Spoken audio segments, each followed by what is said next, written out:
My name is Donatella, and I am 30 years old. The afternoon my sister Brittany announced she was expecting her 5th child, no one offered her a glass of water or asked how she was feeling.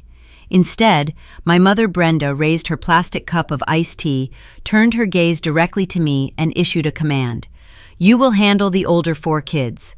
Not a question, not a request for temporary help, a life sentence delivered between bites of potato salad. My father Richard stood by the grill flipping burgers. He gave a firm nod. He smiled as if they were presenting me with an award.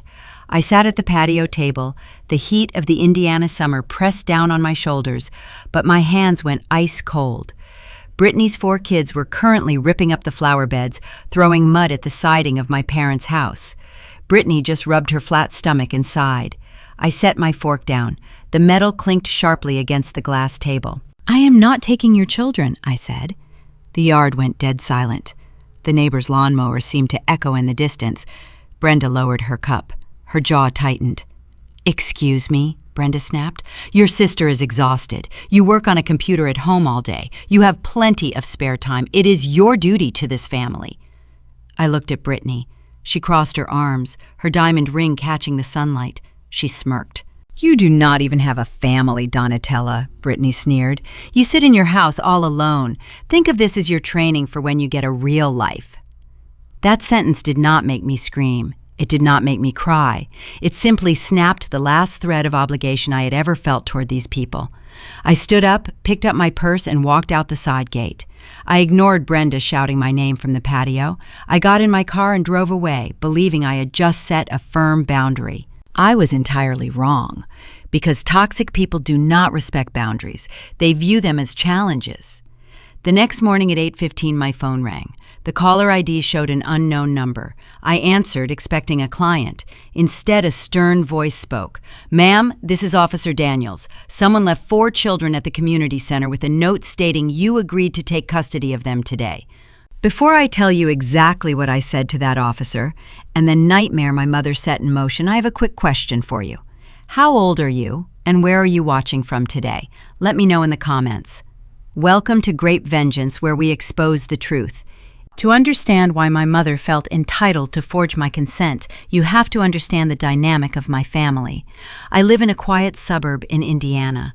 I bought my 3-bedroom house with my own money, saved from years of working 60-hour weeks designing financial software. My family never saw the late nights. They never saw the glowing screens at 2 in the morning, or the stress of managing corporate deadlines. They only saw that I did not have a husband, and I did not have a baby stroller. In their eyes, my success was just a waiting room. I was hoarding space and money until I could be useful to them. Brittany, on the other hand, was the golden child. She married Tyler right out of college, started having babies immediately, and never worked a day in her adult life. My parents treated her constant reproduction as a career. Every time she had a child, my parents expected me to act as the unpaid staff. When her 2nd child was born, Brenda volunteered me to paint the nursery. When the 3rd arrived, I was told to buy the crib. I gave in back then because I thought it was just what families did. But peace bought with submission is just a hostage situation. Let us go back to that barbecue. Before I walked out that gate, the tension in the yard was thick enough to choke on. When I told them I was not taking the children, my father pointed his barbecue tongs at me. "Donnie, do not make a scene," Richard said, his voice carrying that low warning tone he used to keep us in line as kids. "Just help your sister out. She is building a legacy." "A legacy," I repeated. The word tasted sour in my mouth. Just then, Brittany's 8-year-old son kicked a muddy soccer ball onto the patio. It hit a tray of drinks. Glass shattered across the concrete. Soda and ice bled into the grout. Brittany did not flinch. She did not correct him. She simply looked down at the mess, then looked directly at me. The subtext was clear. Clean it up. I looked at the broken glass. I looked at the boy who was already running away laughing. Then I looked at my mother, who was waiting for me to grab the paper towels. "I am walking away from a job I never applied for," I said. I stepped right over the broken glass. Brenda stood up so fast her chair scraped loudly against the concrete. "Are you really going to walk out on your own blood?" she demanded. "If you leave now, you are proving everything we always feared about you. You are selfish." I kept walking. The latch on the wooden gate felt hot under my hand, baked by the afternoon sun. I pulled it open and stepped out. The drive home was quiet. My hands gripped the leather steering wheel tight enough to make my knuckles turn white. I kept waiting for the familiar wave of guilt to wash over me. For 29 years, guilt had been my primary emotion whenever I disappointed Brenda. But this time, sitting at a red light, staring at the empty road ahead, I realized my chest felt light. I pulled into my driveway, locked my front door, and poured a glass of ice water. I drank it in the silence of my own kitchen. No screaming kids, no demands. I went to sleep that night thinking I had finally won. I thought my firm exit had drawn a line in the sand. I assumed my parents would gossip about me, call me bitter, and eventually move on to hiring an actual babysitter. I severely underestimated the entitlement of a mother who refuses to lose control. The sun rose on Monday morning. I woke up at 6. I brewed a pot of dark roast coffee. The smell filled my kitchen, grounding me for the workday. I sat at my kitchen island, opened my laptop, and began reviewing lines of software code. The house was perfectly still. At 8:15, my cell phone vibrated against the granite countertop. I did not recognize the local number.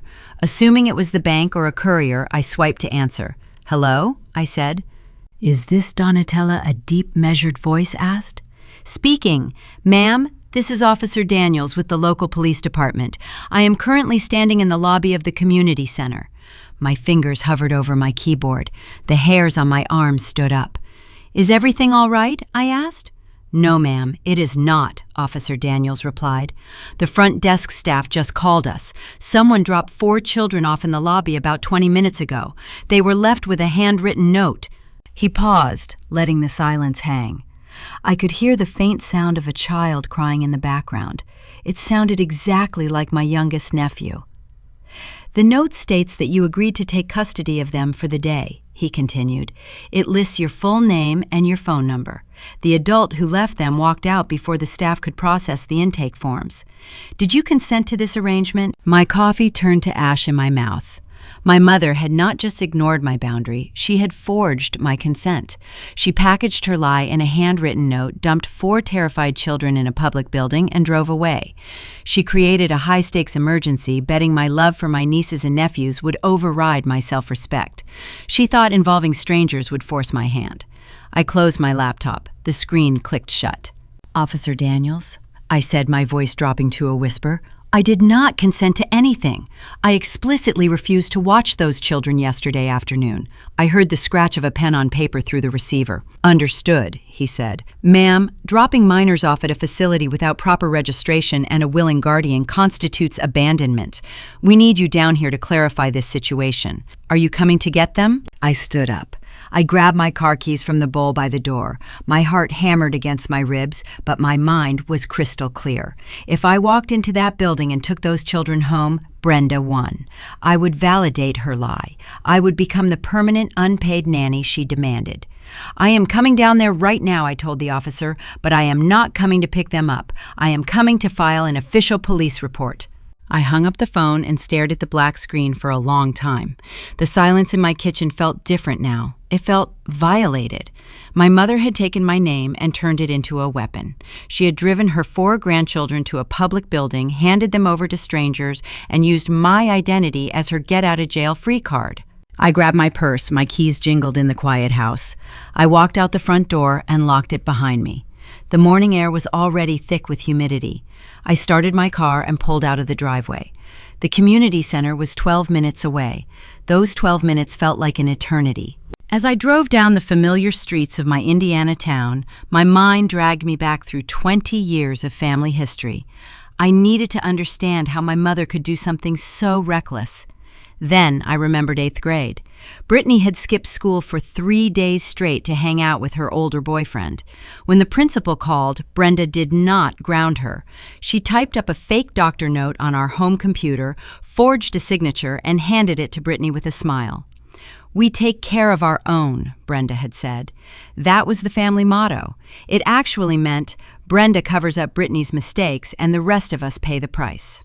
Now Brittany was 32 years old, pregnant with her 5th child, and still expecting everyone else to forge her reality. I pulled into the parking lot of the community center. The brick building looked innocent enough, surrounded by swing sets and a splash pad. I turned off the engine. My hands gripped the steering wheel. I could feel my pulse beating in my throat. I knew exactly what was waiting for me inside: 4 confused children, a police officer, and a trap. If I walked in there and played the role of the loving, flustered aunt who just had a mix-up with her schedule, the police would leave. The staff would smile, and I would leave that building with 4 children. I would take them to my quiet home. I would feed them lunch. I would put the youngest down for a nap, and by the end of the day, my mother would have won. I would become the unpaid staff she demanded at the barbecue. I would lose my freedom forever. I took a deep breath, opened my car door, and stepped onto the hot asphalt. I walked through the double glass doors of the community center. The blast of air conditioning hit my face. The lobby smelled of floor wax and stale popcorn. To my left, sitting on a row of hard plastic chairs, were my sister's children. 8-year-old Mason was trying to keep his 4-year-old sister from crying. The 6-year-old twins were swinging their legs, looking terrified. A tall man in a dark blue uniform stood near the reception desk. He held a clipboard. When he saw me walk in, he straightened his posture. "Are you Donatella?" he asked. "I am," I said. I kept my voice steady. I walked over to the kids. Mason looked up at me, his eyes wide with relief. "Aunt Donnie," he said, "Grandma said you were supposed to meet us here. She said we were going to have a fun day at your house." My chest tightened. The urge to hug him and say everything was fine was almost unbearable. But I knew children deserved the truth, even if the adults in their lives refused to tell it.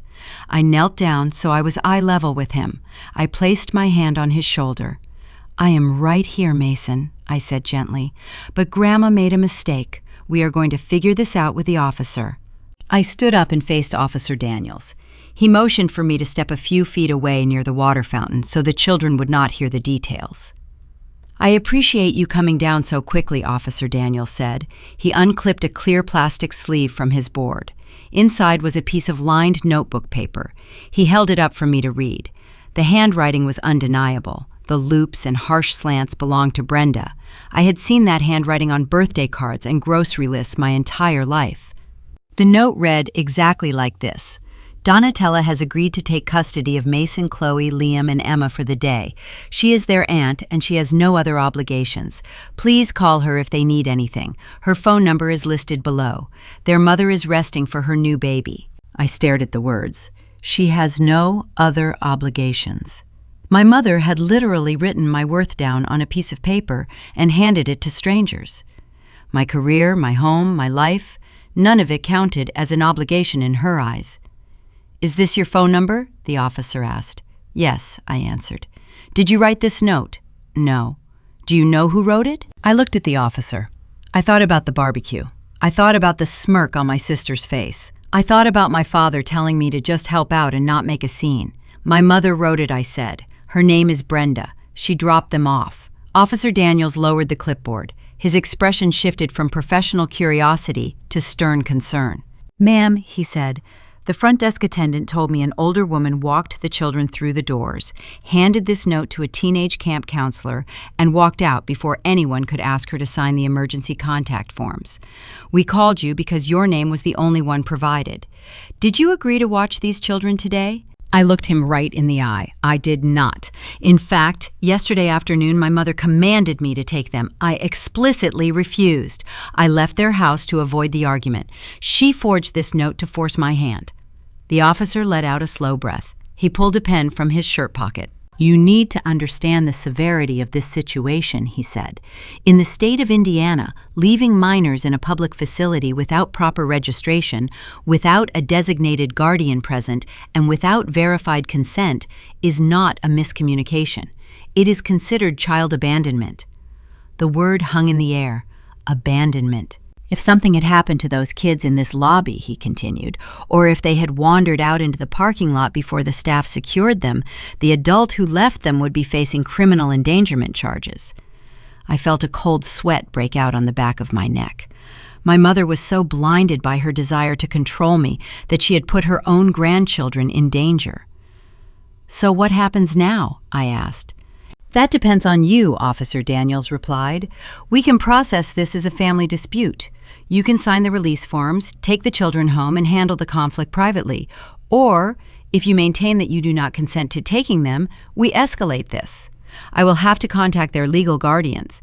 If the parents do not arrive promptly, I am required by law to contact Child Protective Services. He watched my face carefully. He was giving me an out. He was offering me the chance to sweep my family's toxic behavior under the rug just like my father always did, just like my aunts and uncles always did. I looked over at the plastic chairs. The twins were playing a game with their hands. Mason was watching me closely. My heart physically ached for them. They did not ask to be born into a family that used them as pawns.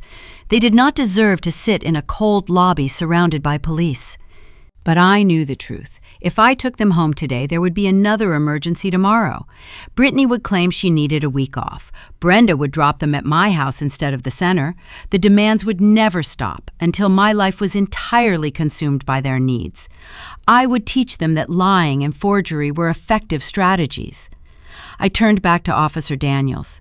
I love those children, I said, my voice firm, but I will not sign that release form. I will not take custody of them today or any other day without my prior written agreement. I want to file an official report documenting that my mother forged my consent and abandoned them here. The officer did not try to persuade me. He did not judge me. He simply nodded and started writing on his forms. Very well, he said.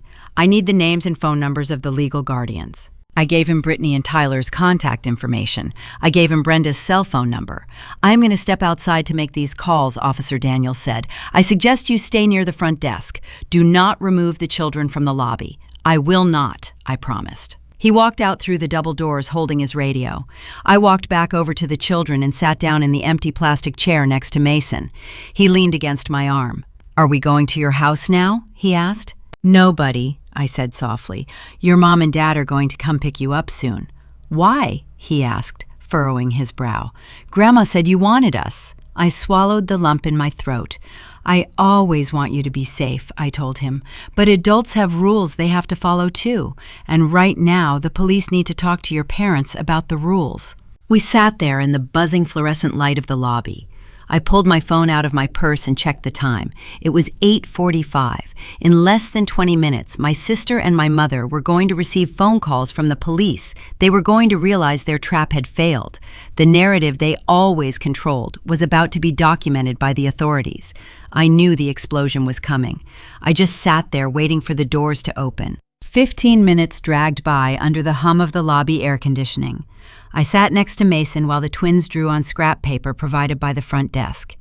Every time the glass doors slid open, my stomach tightened. I knew the storm was brewing. I just had to hold my ground when it finally hit the shore. The double doors hissed open. Tyler walked in first. He wore expensive khaki golf shorts and a branded polo shirt. Tyler was a regional sales manager who treated every interaction like a hostile negotiation. He married Brittany 10 years ago, and they quickly established a lifestyle they could not actually afford. 2 leased luxury SUVs in the driveway, a country club membership they paid on credit, and a constant rotation of expensive vacations. Their financial strategy relied entirely on my parents providing free housing for the first 3 years of their marriage and demanding free childcare from me whenever the bills piled up. Tyler marched across the linoleum floor. His golf shoes squeaked loudly. Brittany hurried close behind him. She kept one hand resting dramatically on her pregnant stomach, her face already twisted into a mask of victimhood. Brenda walked in last. My mother paused near the entrance, adjusting the strap of her designer handbag. She scanned the lobby, taking in the front desk staff, the security cameras, and the police officer. Instantly, her posture shifted. She pasted on a sweet, apologetic smile. She transformed into the warm, flustered grandmother role she had perfected for church functions and neighborhood parties. Tyler ignored the police officer and walked straight toward the plastic chairs. Grab your backpacks, Tyler snapped at Mason. We are leaving right now. Mason jumped up, his eyes darting between his father and me. Hold on, sir, a deep voice echoed across the lobby. Officer Daniels stepped directly into Tyler's path. He held his clipboard against his chest, his stance wide and unyielding. Who are you? Tyler demanded, puffing out his chest. I am Officer Daniels, and you need to provide government identification before you remove any minors from this facility." Tyler turned red. His jaw worked back and forth. He dug his wallet out of his back pocket and shoved his driver's license toward the officer. Brittany rushed forward, tears welling in her eyes. The tears were her default weapon. Whenever she faced a consequence, she cried, forcing everyone around her to focus on comforting her instead of holding her accountable. "Donatella, how could you do this?" Brittany cried, her voice echoing off the brick walls. "You left my baby sitting here with strangers." "I am pregnant. I am supposed to be resting. You are traumatizing your own blood." I did not flinch. I did not rise to the bait. I stayed seated next to Mason. "I did not leave them here," I said evenly. "Your mother did." Brenda glided forward, inserting herself between Brittany and the police officer. She radiated a sickly sweet perfume that instantly gave me a headache. "Oh, officer, this is all just a silly family misunderstanding," Brenda said. She offered him a charming laugh that sounded like dry leaves scraping together. "My daughter Donatella is just a bit forgetful. She works from home, you see. She gets wrapped up in her little computer projects. We had this all planned out yesterday at our barbecue. It was just a mix-up with the schedule."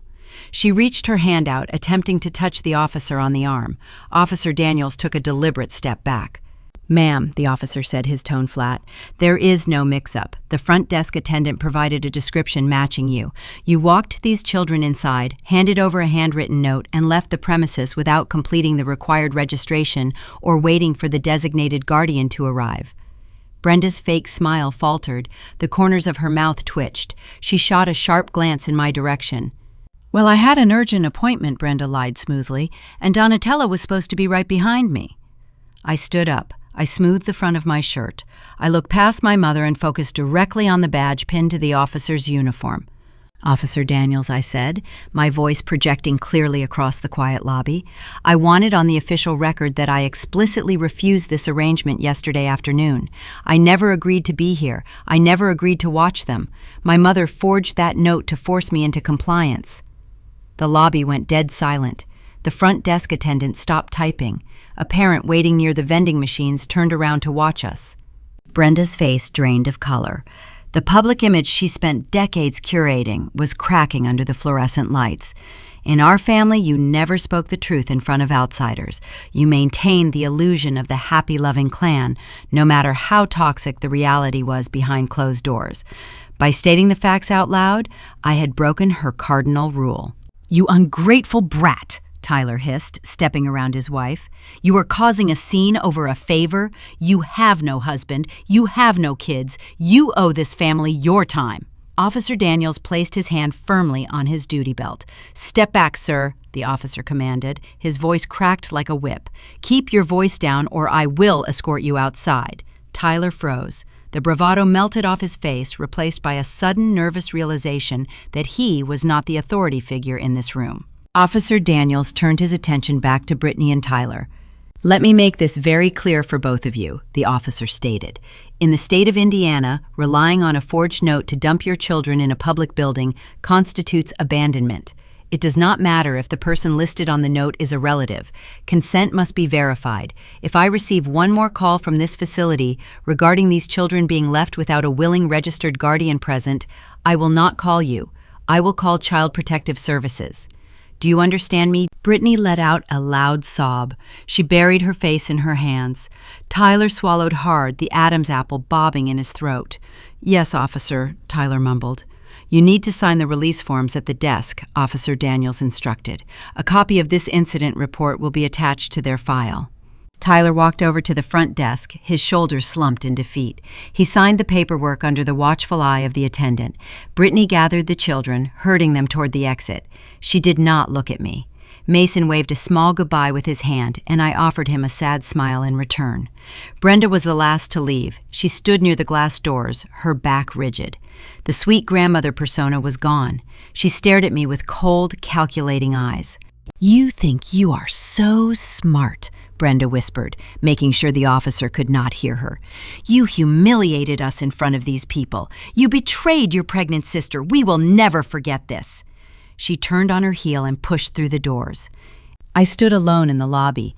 The adrenaline that had kept my spine straight was beginning to fade, leaving a hollow ache in my chest. I thanked Officer Daniels for his time and walked out to my car. The summer heat wrapped around me as I unlocked my door. I sat in the driver's seat and turned the key. The engine roared to life. I felt a strange sense of victory. I had faced the trap, refused to bend, and watched my family face the consequences of their own actions. I truly believed the worst was over. I assumed they would retreat to their homes, lick their wounds, and leave me alone. I drove back to my house, poured a fresh cup of coffee, and sat down at my desk to salvage my workday. The house was peaceful. The silence felt earned. At 12:15, my phone screen lit up. It was a notification from the extended family group chat, a chat I usually kept muted. Then another notification popped up, then a third. Soon my phone was buzzing across the granite countertop like a trapped insect. I picked it up and unlocked the screen. My stomach dropped as I read the first message. Brenda had not retreated. She had simply changed the battlefield. The notifications arrived like a barrage. My phone vibrated against the granite countertop, spinning slightly with the force of the incoming alerts. I walked over and picked up the device. The screen was flooded with banners from a group chat I had muted 6 months ago. The chat was named Family Updates. It consisted of 22 relatives ranging from my parents to distant cousins who only reached out when they needed someone to finance a holiday dinner. I unlocked the screen and tapped the application. The most recent message was a long, meticulously crafted paragraph from Brenda. It sat at the very top of the feed, anchored by a series of crying emojis. I read the words, and the remaining adrenaline from the police station morphed into a deep, freezing anger. Brenda wrote a masterful piece of fiction. She claimed that during the Sunday barbecue, I had promised to watch my nieces and nephews so my pregnant sister could get some desperate rest. She told the family that she'd drop the kids off with me at the community center, trusting my word. According to her narrative, I became bitter about my single status, grew jealous of Brittany's growing family, and maliciously abandoned the children in a public lobby out of pure spite. Brenda ended the message by stating she was heartbroken by my cruelty and that they were praying for my troubled soul. My thumb hovered over the screen. Below her massive paragraph, the responses from the extended family were pouring in. Aunt Nancy, a woman who had not spoken to me since I refused to pay for her daughter's wedding dress, replied first. She called me a disgrace. She said my grandfather would be ashamed of the woman I had become. Uncle Greg chimed in next. He typed out a lecture about duty. He stated that women without children simply do not understand sacrifice, and that my selfish behavior was a symptom of my empty life. Cousin Sarah asked if Brittany was okay. She offered to set up a meal delivery schedule to help my poor, traumatized sister recover from the shock. I stared at the glowing pixels. My chest felt hollow. The heat rose in my cheeks, flushing my face with a mixture of shame and fury. For a fleeting second, the old version of me wanted to defend herself. I tapped the text box. My fingers flew across the digital keyboard. I typed out a frantic explanation detailing how Brenda had forged the note and how the police had threatened them with criminal charges. I wanted to scream my innocence into the digital void. I wanted these people to know the truth. I stopped. I looked at the chaotic paragraph I had just written. My thumb moved to the backspace key and I held it down until the text box was completely empty. I took a slow breath. The scent of dark roast coffee still lingered in the kitchen, grounding my racing thoughts. I remembered a crucial survival tactic for dealing with manipulative people. You never fight emotion with emotion. When a narcissist attacks your character in public, they want you to respond with hysteria. They want you to act frantic, defensive, and unhinged. Your anger becomes their evidence. Your desperate explanations become proof that you are unstable. The manipulation machine feeds on your emotional response. To break the cycle, you have to starve the machine. You unplug it with cold, hard facts. I set the phone face down on the counter. The vibrating continued, but I ignored the muffled buzzing. I walked out of the kitchen and into my home office. The room was cool and quiet. I sat down in my leather ergonomic chair and woke up my laptop monitor. The bright screen illuminated the dark wood of my desk. If my family wanted to play a high-stakes game, I needed to establish legal boundaries. The court of public opinion was one thing, but the actual law was another. I opened my email client and clicked the button to compose a new message. I typed the email addresses of my mother, my father, my sister, and my brother-in-law into the recipient line. Then I moved to the blind copy field. I typed in the professional email address of Marcus. He was a ruthless estate and family attorney who had helped me close on my house 3 years ago. We maintained a good working relationship. By placing his address in the hidden field, I ensured a legal professional was archiving every single word of this interaction without tipping off my parents to his involvement just yet.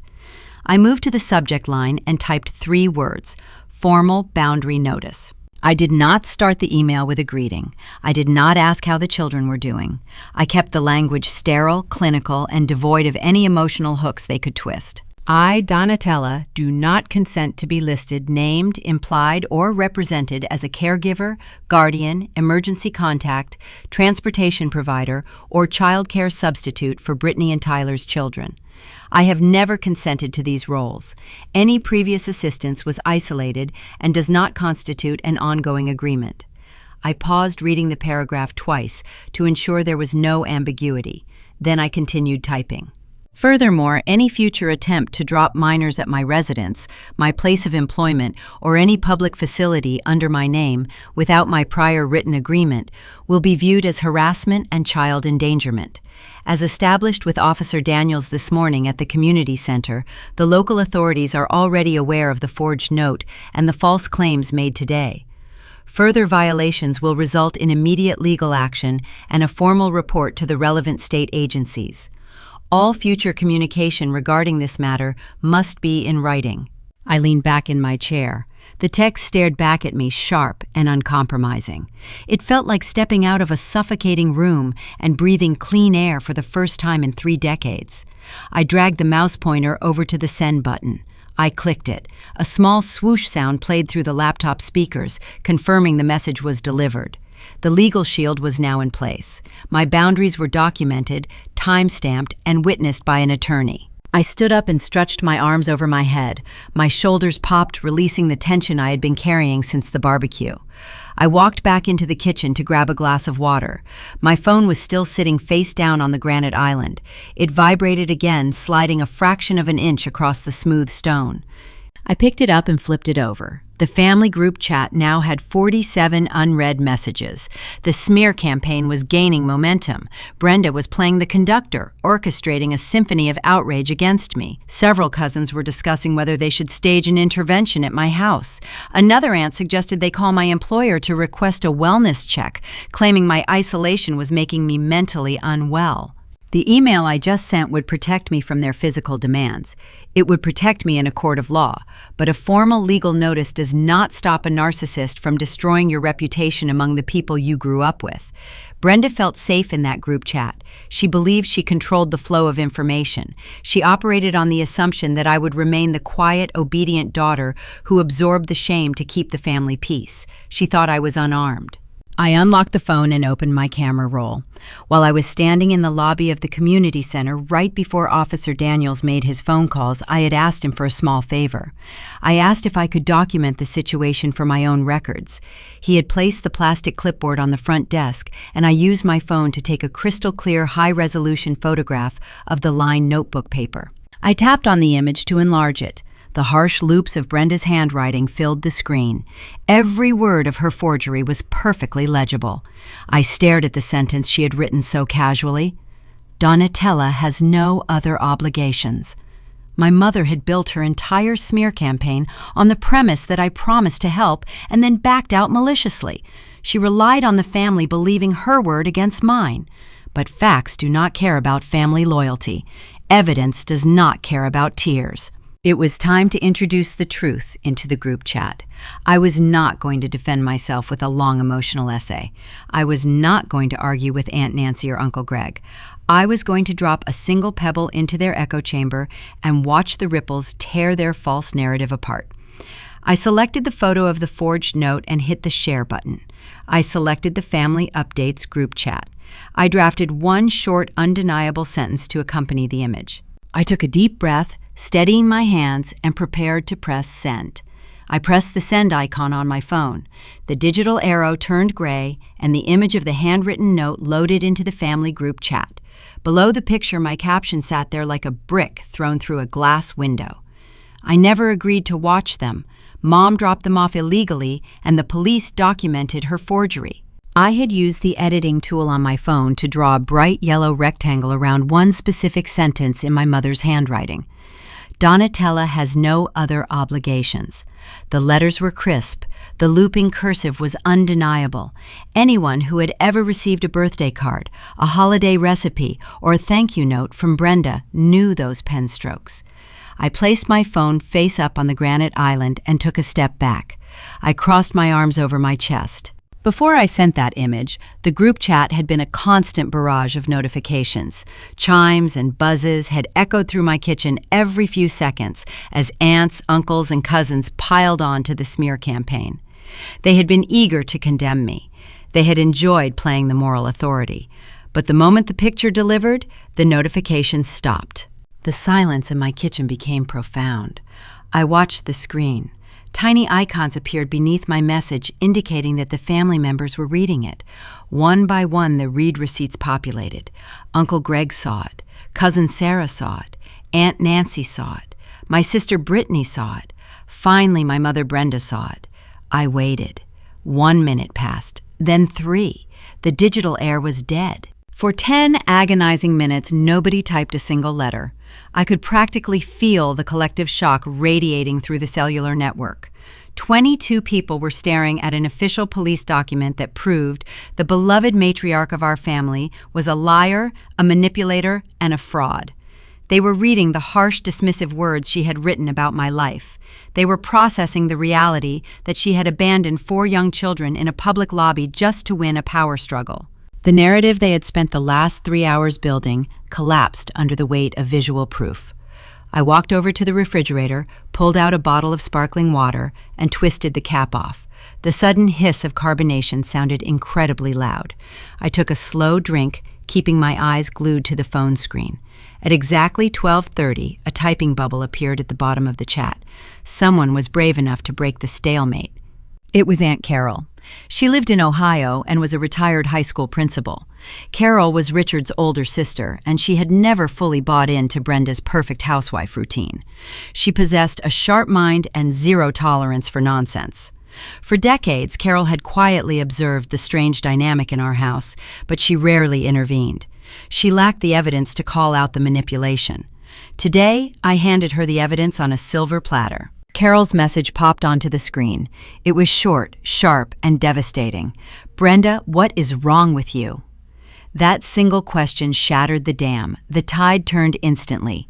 The family members who had just publicly crucified me realized they had been manipulated into participating in a smear campaign. They scrambled to save face. Cousin Sarah was the first to backtrack. She deleted her previous message, offering to coordinate a meal train for my sister. Then she sent a new text aimed directly at Brittany. "Brittany, did you know your mother forged this note? Did you know she left your kids at a center without signing them in?" Brittany did not respond. Aunt Nancy, who had called me a disgrace just 20 minutes earlier, sent a private message to my personal number. I swiped the notification down to read it without leaving the group chat. "Donatella, I am so sorry. Your mother told us you promised to help and then left the kids sitting on the curb to punish your sister. We had no idea the police were involved. Please forgive me." I did not reply to Aunt Nancy. An apology given only after the truth is exposed is not an apology. It is just damage control. I swiped her message away and returned to the main feed. Uncle Greg tried to play the peacemaker, a role that only serves to protect the abuser. He typed a paragraph suggesting we all log off, cool down, and discuss this privately as a family without involving the authorities. Aunt Carol shut him down immediately. Greg Carroll wrote, "Leaving children in a public building with a forged note is a crime. Brenda is lucky Donatella did not press charges. This is shameful behavior." My mother's perfect reputation broke into 1,000 unrecoverable pieces. For 30 years, Brenda had carefully curated an image of sacrifice and grace. She hosted the holidays, she baked the pies, and she played the martyr. She maintained control by acting like the glue holding everyone together. Now, her own siblings and nieces were staring at her true face. I watched the screen, waiting for Brenda to defend herself. I expected a long, rambling excuse. I expected her to claim she was confused or that the front desk attendant misunderstood her intentions. But Brenda typed nothing. The group chat remained active for another hour, filled with cousins debating the severity of the situation and expressing their shock, but the main culprits stayed entirely silent. Brittany and Tyler vanished from the digital conversation. Richard did not defend his wife. I locked my phone screen and slid the device into my pocket. The feeling of victory was undeniable, but it was also brief.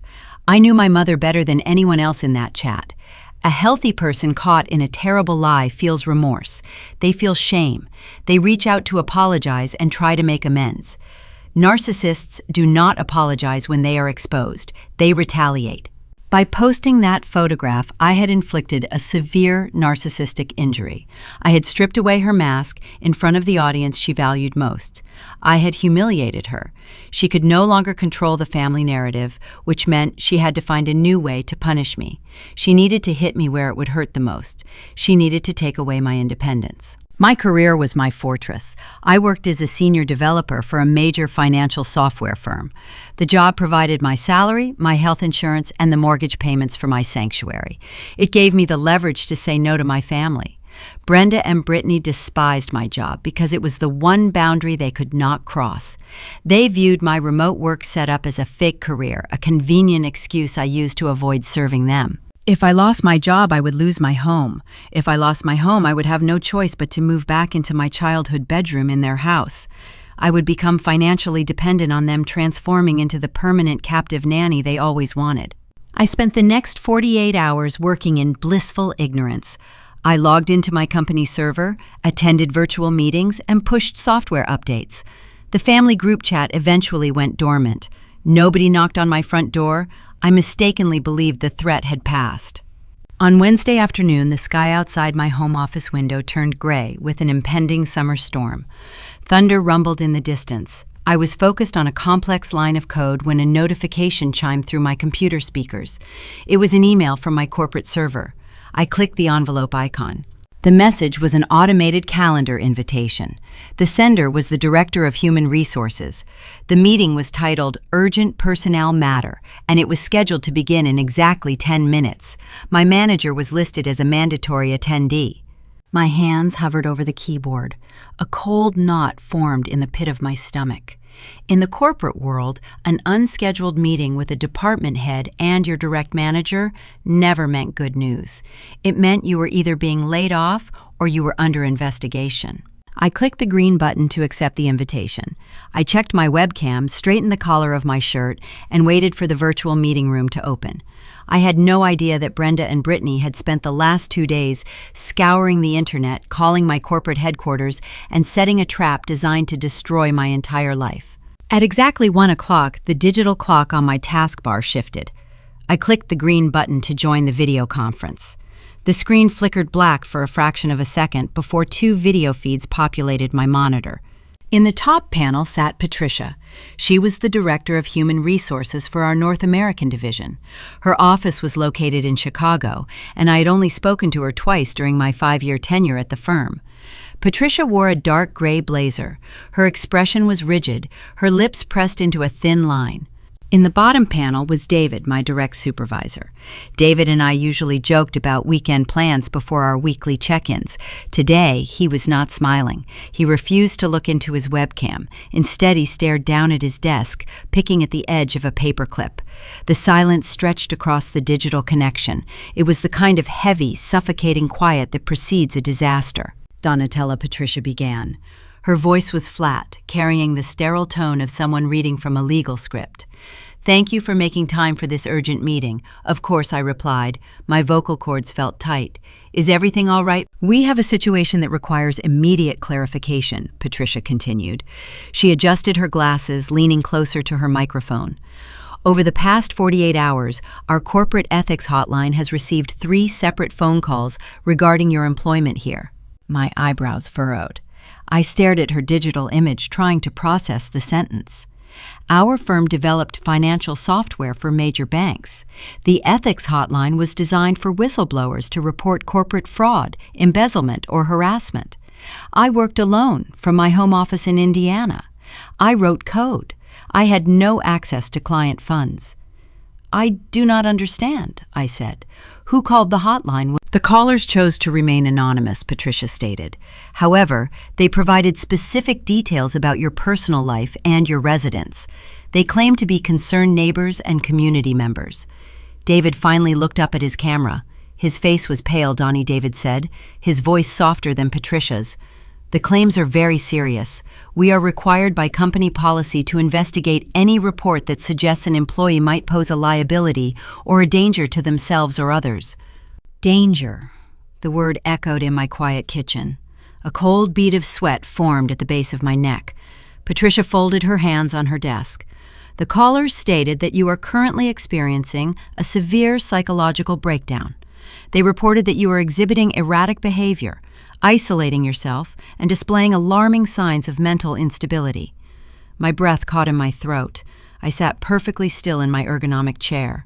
Furthermore, Patricia said, lowering her voice, the reports claim you are currently the subject of an active police investigation for child endangerment following an incident where minors were abandoned at a public facility.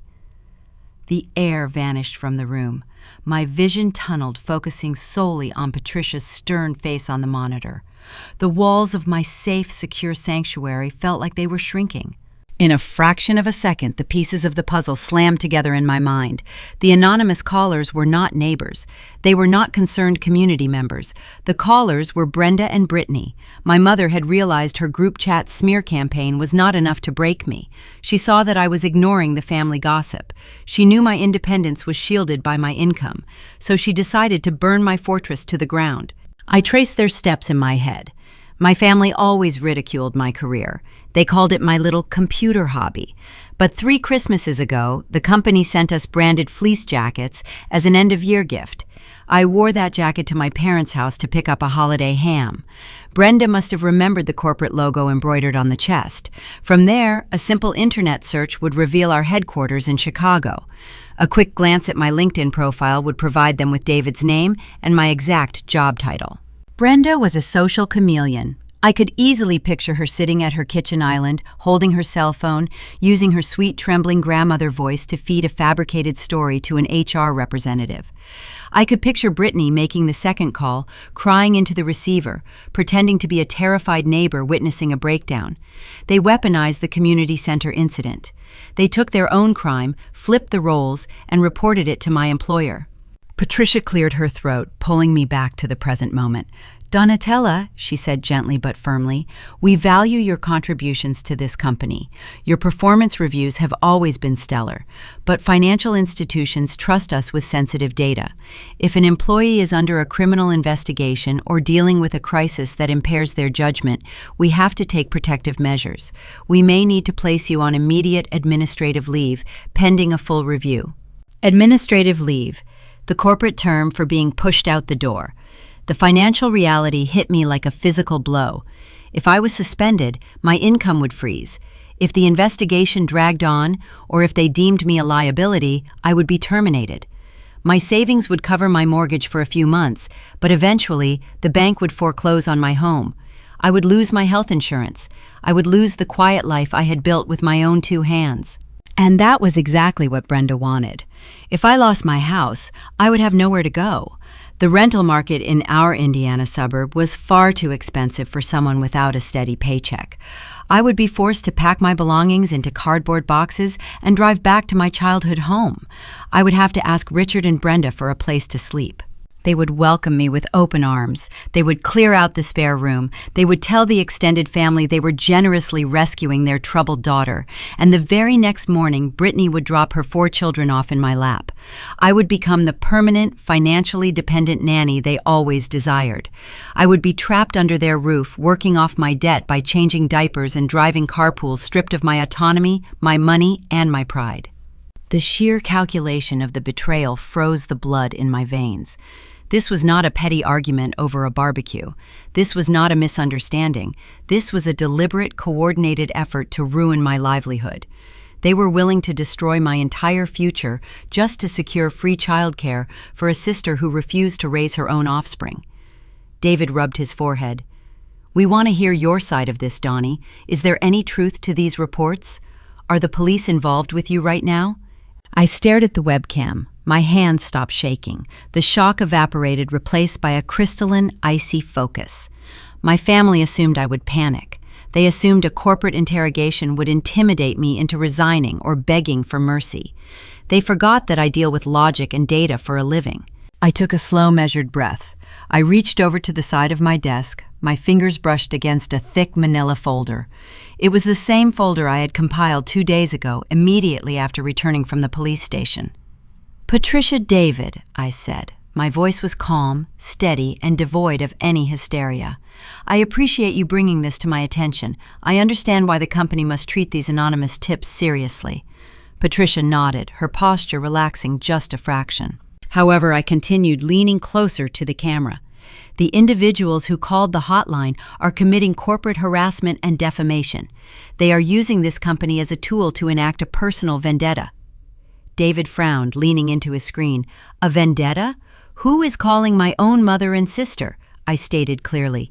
"They are attempting to sabotage my employment because I refuse to provide free full-time childcare for my sister's 5 children." Patricia's eyebrows shot up. She reached for a pen. "That is quite an allegation, Donatella. Do you have proof of this conflict?" The hotline reports specifically mentioned police involvement and child abandonment. I slid the manila folder directly in front of my keyboard. I flipped the cardboard cover open. Inside sat the printed timeline of events, the email I had blind copied to my lawyer, and the most important document of all. "I do have proof," I said. "The anonymous callers told you half the truth. There was an incident involving abandoned children, and there is a police report on file with the local department." I pulled a single sheet of paper from the folder. "But I am not the suspect in that investigation," I told them. "I am the victim, and I am about to show you exactly what happened." I clicked the green icon at the bottom of my video conferencing window. The screen sharing feature activated, replacing my webcam feed with a live view of my desktop. I opened the scanned PDF document Officer Daniels had provided to me before I left the police station. I dragged the digital window to the center of the screen so Patricia and David had a clear view. "This is the official incident report from the local police department," I stated, keeping my tone clinical and detached. "Please look at the second paragraph under the summary of events." Patricia leaned closer to her monitor. Her eyes tracked back and forth as she read the digital text. David adjusted his headset, his brow furrowing deep into his forehead. The police document did not mince words. It explicitly identified Brenda as the individual who entered the community center and abandoned 4 minors. It detailed the forged handwritten note. Most importantly, the final sentence of the summary listed me as an unconsenting party and a victim of identity manipulation. I gave them a full minute to process the information. The heavy, suffocating tension that had filled the digital meeting room began to shift. The corporate suspicion aimed at me dissolved, replaced by a stunned silence. Next, I closed the PDF and opened my sent mail folder. I clicked on the boundary notice I had drafted 2 days prior. "This is the correspondence I sent to my mother and sister immediately following the incident," I explained. I highlighted the date and timestamp to prove it was dispatched well before the anonymous calls began hitting the ethics hotline. Then I moved my cursor over the blind copy field, revealing the email address of my estate attorney, Marcus. I informed them that any further attempts to involve my name in their childcare schemes would result in severe legal action, I said. They realized I was no longer an easy target. Because they could not force me to take the children, they decided to attack my livelihood. If I lose this job, I lose my house. If I lose my house, I am forced to move back into their residence, rendering me financially dependent and available for full-time unpaid labor. David let out a long breath. He ran a hand through his hair, looking visibly disturbed. He had managed me for 3 years. He knew my work ethic, my reliability, and my quiet demeanor. Seeing the chaotic, toxic reality of my family laid bare on his screen clearly unsettled him. Patricia took off her wire-rimmed glasses and placed them on her desk. The rigid script-reading human resources director vanished. A genuine look of empathy crossed her face. "Donatella," Patricia said, her voice softening, "I am so sorry you are dealing with this. Family matters can be incredibly difficult, but weaponizing an employer is crossing a very dangerous line." I closed the screen share and returned to the standard video feed. I looked at both of them, keeping my spine straight. I understand why the company had to investigate, I replied. You have protocols to follow. But I assure you my mental health is perfectly fine. I am not under criminal investigation. I am simply a woman trying to uphold a boundary against people who refuse to respect it. David shook his head. They actually called a corporate ethics line to report a fake breakdown. That is unconscionable. Patricia picked up a silver pen and tapped it against her notepad. It is more than unconscionable, David, she corrected. It is tortious interference with a contract. They are deliberately attempting to sabotage the employment of a valued asset based on fraudulent claims. This firm does not tolerate outside entities harassing our staff or abusing our reporting systems. She turned her attention back to my video square. Donatella, your position here is safe, Patricia assured me. You are not going on administrative leave.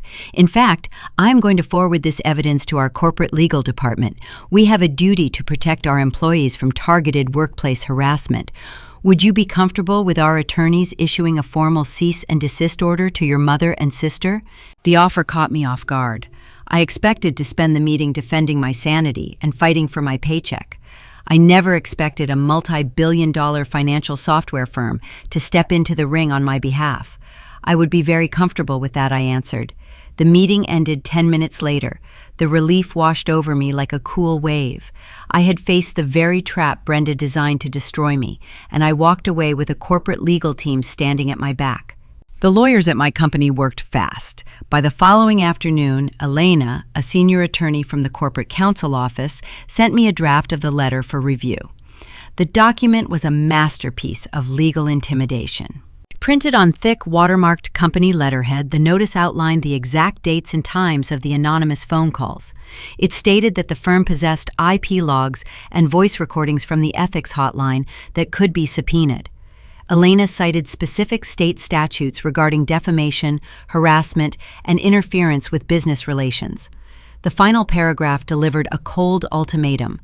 If Brenda or Brittany contacted the company, its affiliates, or its employees ever again, the firm would pursue immediate civil litigation against them for damages. I approved the draft. Elena sent it out via certified mail that same afternoon. I spent the weekend imagining the delivery. I pictured the postal worker walking up the pristine brick pathway to my parents' house. I envisioned Brenda opening the front door, wearing her gardening gloves, signing the green receipt slip.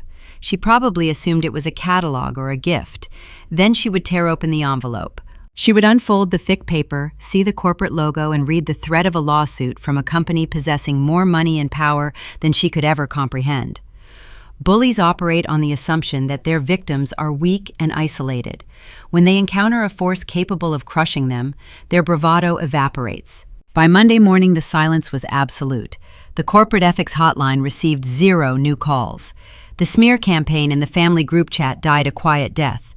My mother did not text me. My father did not try to call and smooth things over. They realized their manipulation tactics had hit an impenetrable titanium wall. With my boundaries firmly locked in place, the true fallout of my absence began to crush Brittany and Tyler. August was drawing to a close. Summer break was ending, and the reality of raising 4 young children without a free nanny loomed over their household. Tyler was a regional sales manager who loved the appearance of wealth. He insisted on leasing 2 luxury vehicles every 3 years. He paid exorbitant monthly fees for a country club membership they barely used, simply for the prestige of having the branded bumper sticker on his car. They lived paycheck to paycheck, funding their lavish lifestyle by outsourcing their parenting responsibilities to me. Now that safety net was gone. Daycare in our Indiana town was notoriously expensive. Placing an 8-year-old, a 6-year-old set of twins, and a 4-year-old into a premium childcare facility or hiring a full-time nanny required serious capital. We were talking about a monthly expense that rivaled a mortgage payment on a mansion. Tyler and Brittany had to sit down at their dining room table and look at their actual finances. They had to face the consequences of creating a massive family they could not independently afford. The pressure in their marriage must have been suffocating. The arguments likely echoed through their pristine suburban house late into the night. I knew they were desperate. I knew they were cornered, and cornered people often make reckless decisions. A week passed without a single word from my relatives. I fell back into my comfortable routine. I drank my morning coffee in peace. I coded my software, I watered the hydrangeas in my front yard. I truly believed the corporate cease and desist letter had severed the final string tying me to their drama. Then, on a Tuesday evening, my phone rang. I was standing in the kitchen chopping vegetables for dinner. I wiped my hands on a towel and walked over to the island. The caller ID displayed Tyler's name. I stared at the screen. Tyler never called me directly. He only communicated through Brittany or Brenda. If he was reaching out to me, the situation at their house had reached a boiling point. I tapped the green button and held the phone to my ear. "Hello, Tyler," I said calmly. He did not offer a greeting. He did not ask how my day was going. His voice was tight, strained, with a mixture of panic and entitlement. "We need the $30,000, Tyler demanded. I stopped chopping the bell pepper. My knife rested on the wooden cutting board. "Excuse me?" I asked. "The $30,000 your grandfather left you," Tyler barked, his tone growing louder. "You do not need a big house, Donatella. You are single. You have no dependents. Brittany is drowning over here. The daycare costs are going to bankrupt us before the fifth baby even arrives. You need to wire that money to our account by Friday." I stood in my quiet kitchen, listening to a grown man demand my inheritance to fund his poor life choices. The audacity was breathtaking, but his demand also triggered a massive red flag in my mind. If they were this desperate for cash right now, what else were they doing to survive? The words hung in the warm air of my kitchen. I stared at the wooden cutting board, the chopped green bell peppers, and the stainless steel blade of my knife. Tyler was not asking for a loan. He was not requesting financial assistance. He was issuing a demand for the exact amount of money my late grandfather left me in his will. Grandpa Thomas passed away 4 years ago. He was a quiet, observant man who spent his life working on the railroad. He watched the dynamic in our family very closely. He saw how Brenda and Richard showered Brittany with gifts paid for her extravagant wedding and funded her down payments. He also saw how they treated me like an afterthought. When his will was read, my parents were shocked to learn he bypassed them entirely. He left $30,000 in a trust specifically designated for me, stipulating it was to be used to secure my own property. That money paid for the down payment on my sanctuary. Tyler knew this. My parents had complained about the unfairness of Grandpa Thomas's decision for years. Did you hear Tyler's voice crackle through the phone speaker, his tone rising in pitch? "The daycare centers around here are quoting us over $4,000 a month for 4 kids. That does not even include the infant care we will need when the new baby arrives.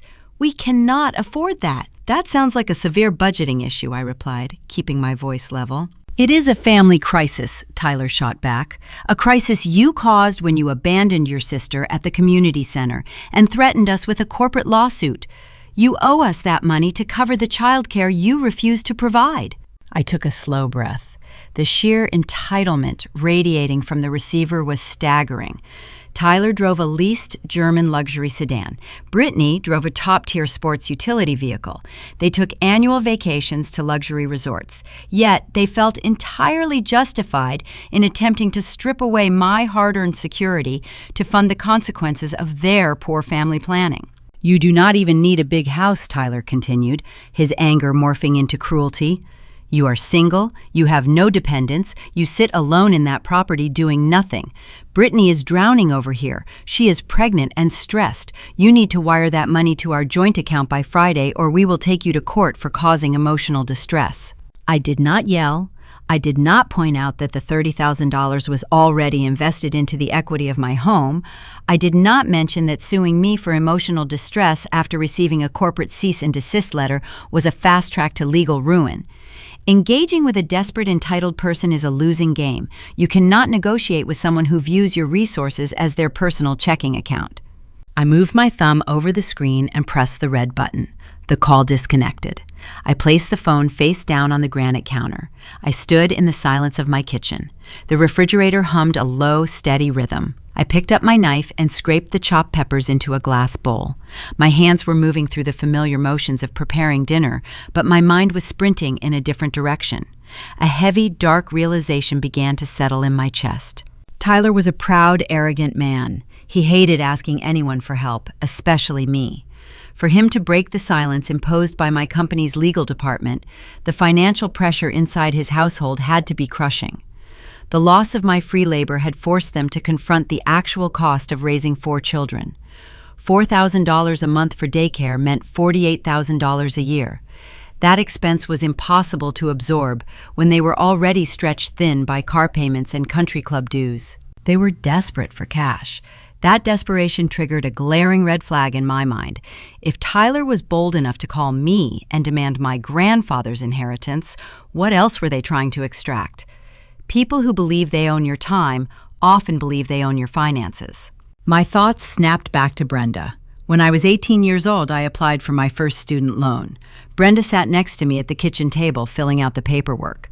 She memorized my Social Security number. She kept a physical copy of my birth certificate in her metal filing cabinet. For years, she had access to my most sensitive personal information. I dropped the knife into the sink. The metal clattered loudly against the porcelain basin. I wiped my hands on a dish towel and left the kitchen. I walked quickly down the hallway to my home office. I pushed the door open, sat down in my leather chair, and tapped the spacebar on my keyboard. The monitors flared to life, casting a bright blue glow across the dark wood desk. I opened my web browser and navigated to the primary credit bureau website. I had not checked my credit report in nearly a year. My mortgage payments were automatically drafted from my checking account. I paid my utility bills on time. I had exactly 1 credit card that I paid off in full every single month. My financial life was boring, predictable, and incredibly secure. My score had always hovered in the excellent tier. I typed in my username and password. The security system prompted me to answer 2 verification questions. I typed the answers, hit enter, and waited for the dashboard to load. The spinning wheel on the screen felt agonizingly slow. My heart hammered a frantic beat against my ribs. I tried to tell myself I was overreacting. I tried to convince myself that Tyler was just blowing off steam, and Brenda would never cross the line into actual financial crimes. The dashboard loaded. The large, bold number at the top of the screen hit me like a physical punch to the stomach. My credit score was no longer in the excellent tier. It had plummeted by over 150 points. I blinked, staring at the bright red numbers indicating a severe drop in my financial standing. A cold sweat broke out on the back of my neck. I grabbed the computer mouse and scrolled down the page to the section listing my open accounts. My single primary credit card was listed at the top. The balance was 0. Directly below it were 3 new accounts. They were retail credit cards issued by major national banks, but tied to specific high-end department stores and a popular online furniture retailer. I clicked the expansion arrow on the first account. It was opened 4 months ago. The credit limit was $10,000. The current balance was $9,850. I clicked on the second account. Opened 3 months ago, limit $8,000, balance $7,900. I clicked the third account.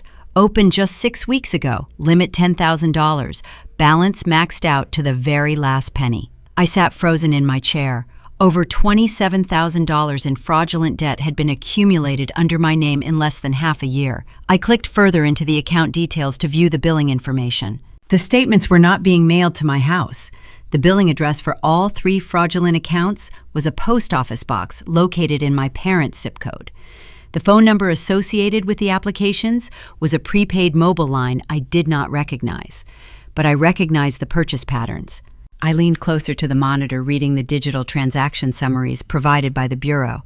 The furniture retailer account showed a massive charge for a high-end crib, a matching changing table, and a luxury rocking chair. The exact same nursery set Brittany had bragged about purchasing on her social media page last month. The department store accounts showed repeated transactions for maternity clothing, expensive children's shoes, and cosmetics. The betrayal crashed over me like a freezing ocean wave. My mother had not just volunteered my time at the Sunday barbecue, she had volunteered my financial future. She used my pristine credit history to fund Brittany's extravagant lifestyle, purchasing baby furniture and luxury goods, while expecting me to eventually take the fall. They truly believed I was nothing more than a resource to be mined. They thought I would never notice, or worse, that if I did notice, the ingrained family guilt would force me to quietly pay off the debt to protect them. The community center incident, the forged note, the smear campaign in the group chat, and the anonymous calls to my employer were all horrific, but those actions were driven by ego and a desire for control.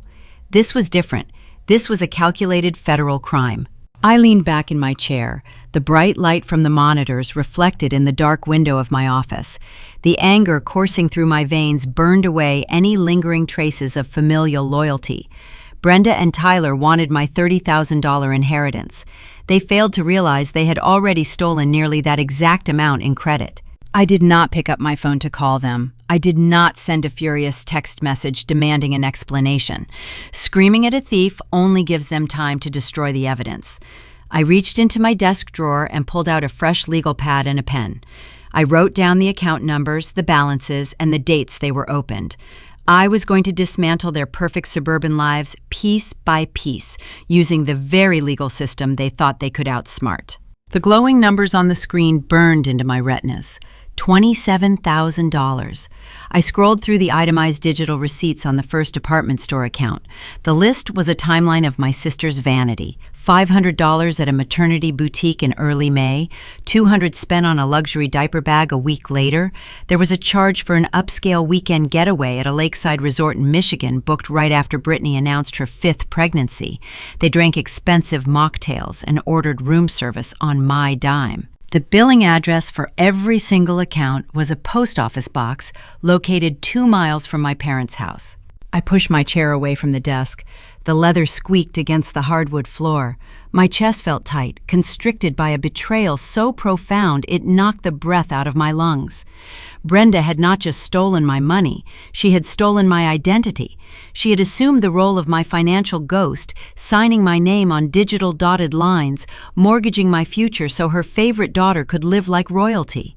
To understand how Brenda pulled this off, you have to understand how she ran our household.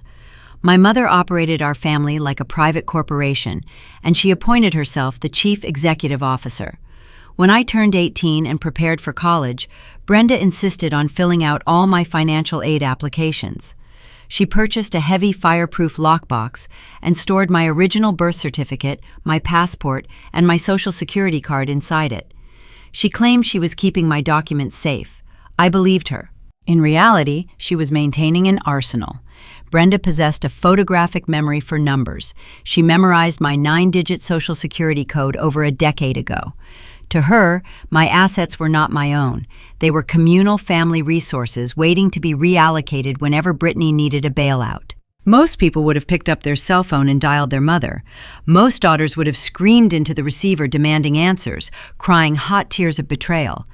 They would have threatened to call the cops, giving the thief ample warning to shred the evidence and concoct a believable defense. I did not shed a single tear. I did not touch my cell phone. I reached into my desk drawer and pulled out a fresh legal pad. I clicked my pen. I wrote down the 3 fraudulent account numbers, the corresponding balances, and the toll-free customer service lines listed on the credit bureau website. I picked up my phone and dialed the first bank. An automated voice guided me through a maze of menus. I pressed the buttons firmly until a human representative answered the line. Her name was Angela, and she sounded bored sitting in a call center hundreds of miles away.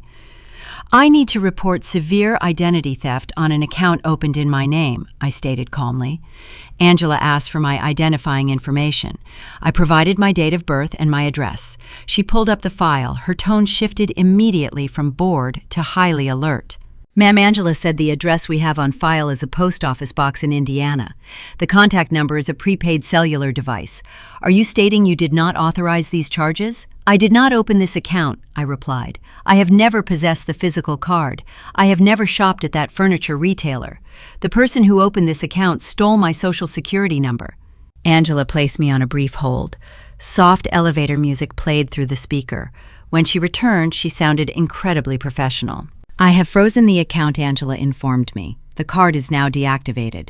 We are opening an internal fraud investigation. However, because this account contains nearly $10,000 in unpaid charges, the bank requires an official police report detailing the identity theft. Until we receive that legal document, the debt remains technically attached to your credit profile." I wrote her instructions down on my yellow pad. I thanked her and disconnected the call. I repeated the exact same process with the remaining 2 banks. Each representative delivered the identical verdict. They froze the fraudulent cards, but they needed law enforcement documentation to clear my name. I hung up the phone for the 3rd time. The house was dead quiet. The evening sun cast long, dark shadows across my office floor. I opened a new tab on my web browser and searched for the non-emergency phone number of the local police precinct covering my parents' town. I dialed the digits. A dispatcher answered on the 2nd ring. "I need to speak with a detective regarding felony identity theft and credit card fraud," I said. The dispatcher routed my call to the Financial Crimes Division. A man with a deep, gravelly voice picked up the line. He introduced himself as Detective Miller. I explained the situation from the beginning. I detailed the sudden appearance of the 3 maxed-out cards. I gave him the post office box address. I explained that I suspected my mother and sister were the culprits, using my stolen credentials to fund their lifestyle. Detective Miller listened without interrupting. I could hear the rapid clicking of his keyboard as he took notes. "Family fraud is incredibly common," Detective Miller sighed, "and it is also incredibly difficult to prosecute. We see this all the time. A parent uses a child's credit to keep the lights on, or a sibling opens a card to buy a car. The problem is proving malicious intent." "What do you mean?" I asked, gripping the pen tightly. "They stole $27,000. The intent is obvious." "In the eyes of the law," the detective explained, "familial theft often gets murky. When we bring suspects in for questioning, they usually claim you gave them verbal permission. They will tell the judge you authorized the purchases to help them out, and now you are just having a family dispute and trying to back out of the financial agreement. Without a written contract, it becomes a messy game of he said, she said." I stared at the glowing monitor. My pulse pounded in my ears. Brenda was a master manipulator. If the police knocked on her door tomorrow, she would put on her sweet grandmother routine. She would cry. She would tell the officers I offered to buy the baby furniture as a gift, and now I was seeking revenge because of a petty argument over babysitting. A jury might actually believe her. "So how do we prove it?" I asked. "We need hard evidence tying them directly to the deception," Detective Miller replied. "I will pull the application records from the banks tomorrow morning. I can subpoena the internet service provider to trace the digital footprint of the original applications. If the forms were submitted using the Wi-Fi network at your parents' house, that gives us a strong circumstantial link." "Circumstantial is not enough," I stated firmly. "I want a conviction." "If you want a guaranteed conviction," the detective said, "you need a confession. You need them admitting they opened the accounts without your permission, but do not confront them yet. If they know we are looking into the post office box, they will destroy the prepaid cell phone and deny everything." I thanked Detective Miller, provided my contact information, and ended the call. I sat in the darkening room processing his words. A digital trace to my parents' internet router was a good start, but Detective Miller was right. Brenda could easily claim I visited her house for Sunday dinner, logged onto their Wi-Fi, and applied for the cards myself. She would spin a web of lies so thick the prosecutor would drop the case just to avoid the headache. I needed a confession. I needed Brenda and Tyler acknowledging the theft out loud in their own words without the filter of a defense attorney advising them to remain silent. I picked up my cell phone.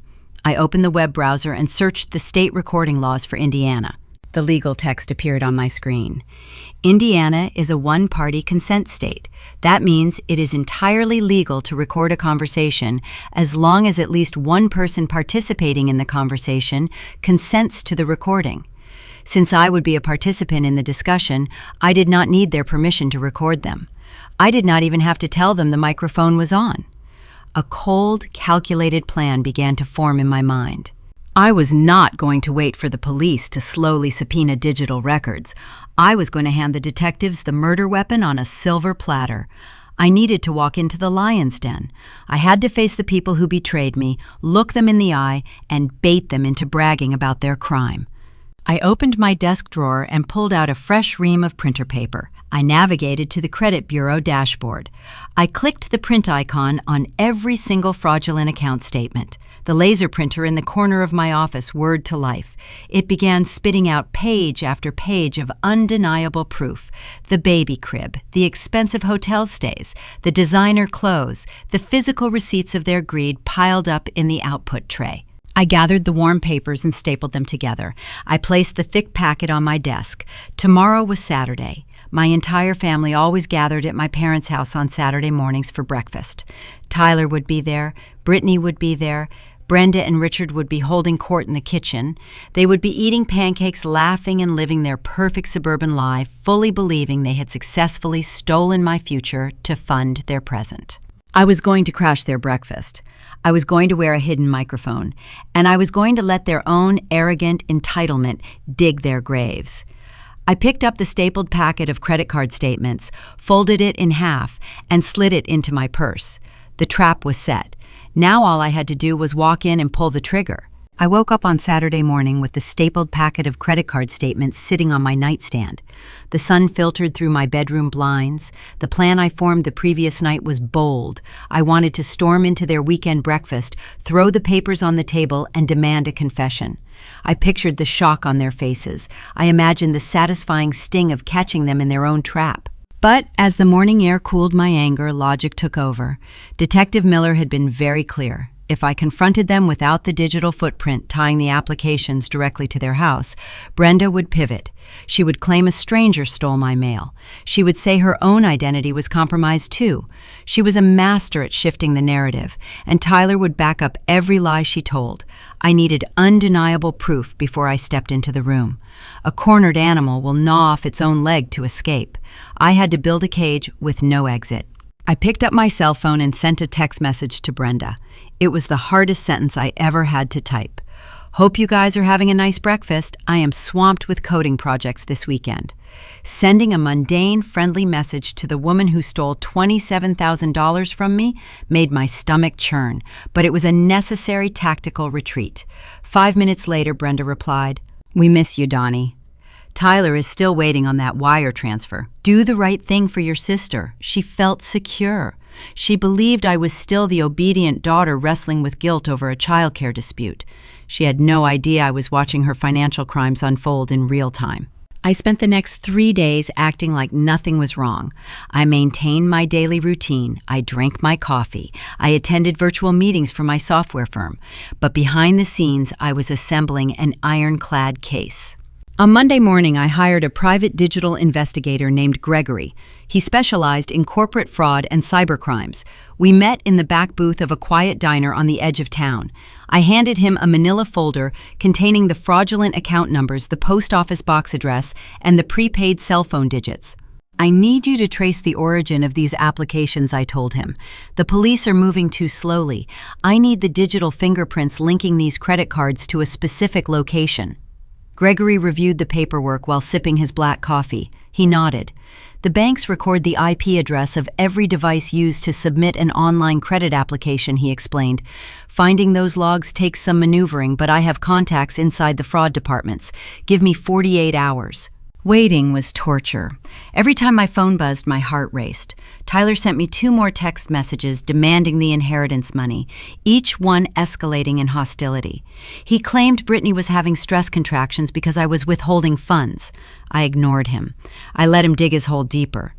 On Wednesday afternoon, my laptop chimed with an incoming encrypted email from Gregory. I opened the file. It contained a detailed spreadsheet showing the digital routing logs for the 3 credit card applications. Gregory had pulled the exact time and date stamps for the moments the accounts were created. Next to each timestamp was an IP address. I read his summary report below the data. All 3 applications were submitted using the identical internet service provider. Gregory ran a geolocation trace on the IP address. The results generated a satellite image pinpointing the exact coordinates of the origin signal. The red pin on the digital map hovered directly over my parents' suburban house. The proof was undeniable. My mother sat in her living room connected to her own wireless router and systematically opened fraudulent accounts in my name. I printed Gregory's report. I placed it on top of the credit card statements. The physical evidence was complete. Now I just needed the verbal confession to ensure the prosecutor could not dismiss the case as a family misunderstanding. Indiana law required only one party to consent to a recording. Since I was participating in the conversation, I held the legal right to document every word spoken. Thursday evening was their traditional family dinner night. Richard always grilled steaks and Brenda always baked a pie. Tyler and Brittany treated it like a free restaurant. They would all be gathered in the kitchen, eating food purchased on my stolen credit, complaining about my selfishness. At 6 o'clock, I prepared for the confrontation. I put on a dark blazer and a plain white shirt. I wanted to look professional, cold, and detached. I took my cell phone and opened the voice memo application. I ran a quick test. I slipped the phone into the front pocket of my blazer, walked across my living room, and spoke in a normal tone. I retrieved the device and pressed play. The audio captured every syllable perfectly. The microphone was highly sensitive. I grabbed my purse, ensuring the thick stack of printed evidence was easily accessible. I drove across town as the sun began to set. The sky bruised purple and orange. The familiar streets of my childhood neighborhood rushed past my windshield. I did not feel fear. I felt a cold, mechanical purpose. I was a surgeon preparing to cut out a toxic tumor. Instead of parking in the driveway, I pulled my car against the curb 2 houses down. I did not want Tyler seeing my vehicle through the front window and preparing a defense. I wanted the element of total surprise. I stepped onto the sidewalk. The summer evening was humid. Crickets chirped in the manicured lawns. I walked up the driveway toward the front door. Tyler's pristine luxury sedan sat parked next to the garage. Brittany's expensive SUV blocked the walkway. The front door was unlocked. It always was. My parents lived in a bubble of perceived safety, believing bad things only happened to other people. They never realized the true threat was sitting at their own dining table. I pushed the heavy wooden door open. It swung silently on its hinges. The smell of seasoned meat and garlic filled the foyer. I heard the clinking of silverware against porcelain plates. The low murmur of a television played in the background, accompanied by the sound of laughter echoing from the kitchen. I stood in the hallway. I reached into my blazer pocket. My thumb found the smooth glass of the phone screen. I tapped the red record button. The digital timer started ticking. 1 second. 2 seconds. The trap was officially active. I walked down the hall, my footsteps muffled by the expensive runner rug Brenda had purchased last year. I stepped into the bright, spacious kitchen. The scene was sickeningly domestic. Richard stood near the sink washing a pair of tongs. Tyler sat at the massive granite island holding a glass of expensive red wine, laughing at something on his phone. Brittany was feeding mashed potatoes to the youngest child. Brenda stood at the stove, transferring a fresh pie onto a cooling rack. Nobody noticed me at first. I stood in the doorway, absorbing the picture of their perfect, fraudulent life. Then Tyler glanced up. His laughter died in his throat. He lowered his wine glass. The smug expression on his face dissolved into a look of cautious surprise. Donatella, Tyler said, his tone thick with false bravado. Decided to finally show up and do the right thing. Did you bring checkbook? Brenda spun around. She wiped her hands on her floral apron. Her eyes darted toward the hallway as if expecting me to be flanked by police officers. When she saw I was alone, her sweet matriarch mask slipped back into place. Donnie Brenda smiled, her voice dripping with artificial warmth. "We were just talking about you. We set an extra plate just in case you came to your senses. Dinner is almost ready." I did not say hello. I did not smile back. I walked straight toward the center of the room. The air in the kitchen grew dense, suffocating under the weight of my silence. I reached into my purse. I pulled out the stapled packet of credit card statements and the digital IP trace documents. I raised my hand and slapped the thick stack of papers directly onto the center of the granite island. The loud smack echoed like a gunshot. The baby jumped in his high chair. Richard dropped his tongs into the metal sink with a loud clatter. I looked directly into my mother's eyes. "Explain this," I demanded. The thick stack of credit card statements sat dead center on the granite island. The laser-printed pages fanned out slightly, revealing the bold red balance totals and the detailed itemized charges. The digital IP trace document from Gregory rested right on top, displaying the satellite image of their very own roof. Richard stared at the papers. He did not ask what they were. My father had spent 30 years looking the other way while his wife manipulated the household. True to form, he dried his hands on a dish towel, turned his back to the island, and looked out the window. He chose the coward's path. Brenda stepped forward. The sweet grandmother persona melted away, replaced by the calculating matriarch who was used to getting her way. She reached out with a manicured hand and flipped through the first few pages. Her eyes scanned the department store logos and the staggering debt numbers. I waited for the denial. I expected her to claim ignorance, to feign shock, or to blame a random identity thief. Instead, Brenda sighed. She crossed her arms over her floral apron, leaned her weight onto one hip, and looked at me with an expression of profound annoyance. "Donatella, do not be dramatic," Brenda stated, her voice carrying clearly into the hidden microphone tucked inside my blazer pocket. My pulse drummed a steady, victorious beat. I kept my face entirely blank, letting the silence force her to fill the void. "Brittany needed the money for the kids," my mother continued, her tone patronizing. "You make plenty at your little computer job. You sit in that house hoarding your paycheck. You should be happy to contribute to this family since you are not giving us any grandchildren." The sheer audacity of her statement hung in the air. She did not view stealing $27,000 as a crime. She viewed it as a forced family tax. In her mind, my lack of offspring meant my assets belonged to the collective. "Did you open these accounts?" I asked. I needed her to confirm the action directly for the police recording. "Of course I did," Brenda fired back, waving her hand dismissively at the stack of evidence. "I had your social security number saved in my lockbox. It took 5 minutes online. The banks practically threw the credit limits at me because your score was so high. You never even used your credit, Donnie. It was just sitting there going to waste." I felt a cold thrill wash over me. She had just admitted to premeditated identity theft, unauthorized use of a social security number, and bank fraud, all within 3 sentences. Tyler shifted his weight at the counter. He took a sip of his wine, bolstering his courage. The initial shock of seeing the documents was fading, replaced by his trademark arrogance. "Listen to your mother," Tyler interjected. "We were in a tight spot. Brittany is pregnant, the baby needed a nursery, you cut off our childcare, which put us in a financial bind. We had to make adjustments. You bought a luxury crib and designer maternity clothes," I pointed out, maintaining my flat, interrogative tone. "You booked a weekend at a lakeside resort. You used my name to fund a vacation."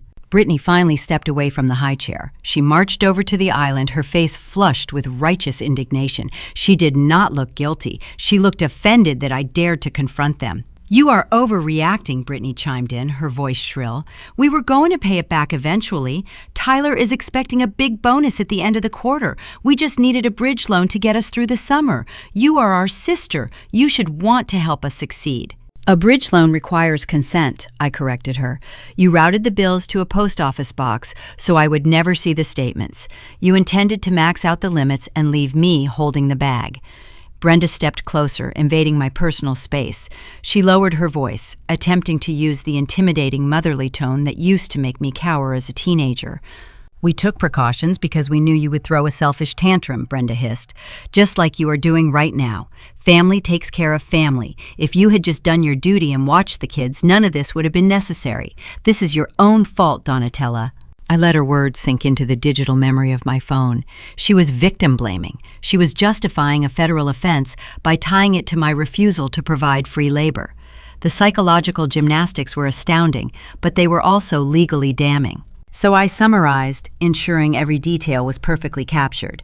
You, Brenda, used my social security number to open 3 credit cards. You, Tyler, and Brittany used those cards to purchase luxury items and vacations.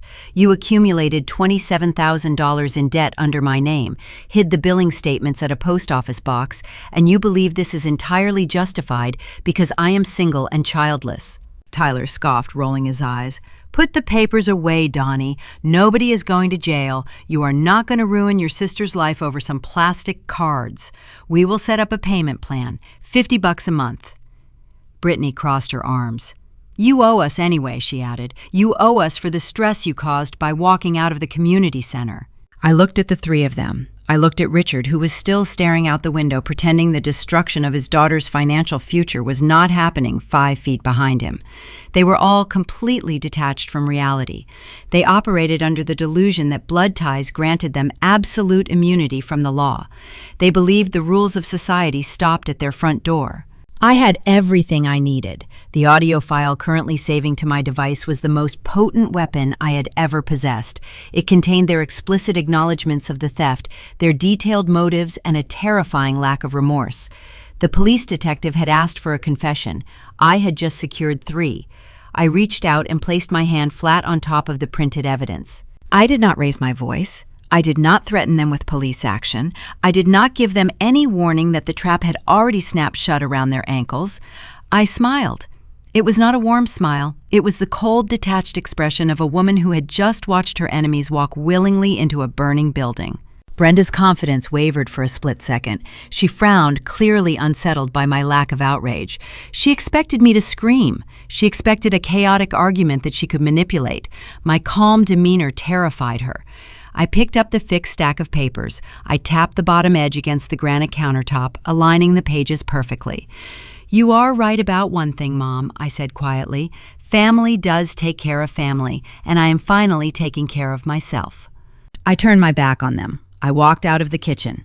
Donatella Brenda shouted, her voice echoing down the hallway. "Come back here! We are not finished discussing this payment plan." I did not stop. I did not look back. I walked through the foyer, pushed the heavy wooden door open, and stepped out into the humid summer night. The crickets were still chirping. The neighborhood was completely peaceful, blissfully unaware of the financial massacre that had just occurred inside. I walked down the concrete driveway, passing Tyler's leased luxury sedan. I reached the curb and opened the door to my car. I slid into the driver's seat and locked the doors.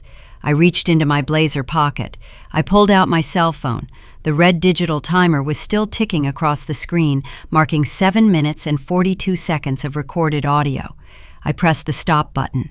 The file saved automatically to my secure cloud storage. I leaned my head against the steering wheel and let out a long, shaky breath.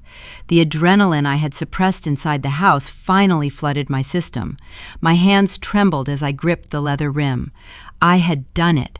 I had faced the monsters of my childhood, stripped away their power, and captured their arrogance on tape. They thought they had won. They thought they had successfully forced me into submission by holding my credit hostage. They had no idea that the digital file sitting on my phone was about to detonate their entire world. I started the engine. The headlights washed over the manicured lawns of my parents' street. I shifted the car into drive and pulled away from the curb. I was not driving home. I navigated through the darkening streets, heading straight for the local police precinct. Detective Miller had told me to bring him hard evidence. I was about to drop a recorded, undisputed confession right onto his desk. But criminal charges were only one half of the equation. Putting my mother in handcuffs would satisfy the law, but it would not force Tyler and Brittany to face the financial ruin they had created. The police would handle the identity theft. I was going to handle the debt. While I sat at traffic lights, my mind organized the next phase of the strike. I needed to initiate a civil lawsuit for damages. I needed to ensure that every single penny they stole from me was extracted from their own bank accounts. And I wanted the delivery of that lawsuit to be as public, humiliating, and devastating as the trap they had set for me at the community center. I knew exactly when to strike. Brittany had been bragging on social media about an upcoming event. She was hosting a massive catered party in 2 weeks. It was the perfect stage for a process server to make an unforgettable entrance. I did not shed a single tear, nor did I sit by the phone waiting for a fake apology. They had pushed me into a corner for the last time, believing my silence was weakness. For years, my mother Brenda had treated my hard work as a family bank account. Whenever Brittany wanted something she could not afford, Brenda would look at me and say, "That family shares the burden." But stealing my identity, ruining my credit, and taking out thousands of dollars in fraudulent loans was not sharing a burden. It was a crime, and I was finally ready to treat it like one. First thing Monday morning, I walked straight into the precinct downtown. I did not go in with wild accusations or emotional outbursts. I walked in with a thick plastic folder containing cold, hard evidence. I met with a detective named Vance, a tired man who looked like he had seen every family betrayal in the book. I laid out the IP address logs, showing the exact home network used to open the fraudulent credit accounts. I handed over the bank statements tracking where the money went, and most importantly, I placed the digital recorder on his desk and played the audio recording from the night before. Hearing Brittany flippantly admit that she deserved the money and listening to my mother tell me to keep my mouth shut made Detective Vance look up with raised eyebrows. He told me right then that this was not just a civil dispute. This was textbook identity theft, bank fraud, and conspiracy. While the police began generating their official reports, I drove straight to my attorney's office. I filed a civil suit against both my mother and my sister for full restitution legal fees and punitive damages for emotional distress. My lawyer advised me that we could have the process server deliver the legal papers quietly to their front door. But after everything they had put me through after the years of being belittled and stolen from, quiet was the last thing they deserved. I wanted the delivery to sting. I wanted everyone in their social circle to see them for who they truly were. 2 weeks passed. During those 14 days, neither Brenda nor Brittany called me to check in. They assumed I was sulking in a corner, like I always did. They thought my threat of legal action was just empty noise, the same way they had dismissed my boundaries for a decade. In fact, Brittany was so confident that she had gotten away with it that she started posting nonstop on social media about her upcoming event. She was pregnant with her 5th child, and she decided to throw an over-the-top extravagant gender reveal party in her backyard. As I scrolled through her public posts, my blood ran cold, but I was not surprised. She posted photos of custom 3-tiered cakes, expensive catering setups, an elaborate balloon arch, and a hired photographer. I checked my online banking dashboard and saw the pending charges coming through from the fraudulent card line she had opened in my name.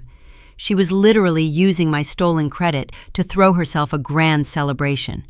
She was spending my future to buy applause from her friends, and my mother was right beside her, commenting on every photo about what a blessed and perfect family they had.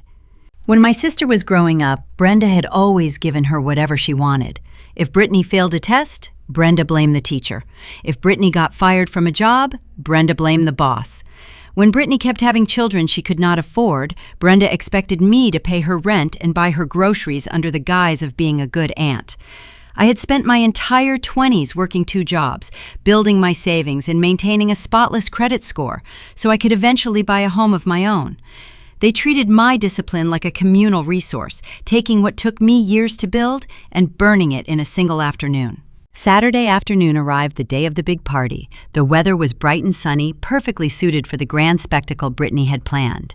Dozens of guests poured into Brittany's backyard, including extended family, neighbors, church members, and local friends. Everyone was dressed up, drinking champagne and praising Brittany and Brenda for putting together such a gorgeous event. They had no idea that the food in their hands and the decorations above their heads were bought with stolen money. I hired a private process server named Marcus. Marcus was a tall, calm man in a sharp suit who had spent 20 years delivering legal notices to people who thought they were above the law. I gave him the exact address and told him the timing was critical. I did not want him delivering the papers while they were setting up or when the guests were leaving. I wanted him to walk in during the absolute peak moment of the celebration.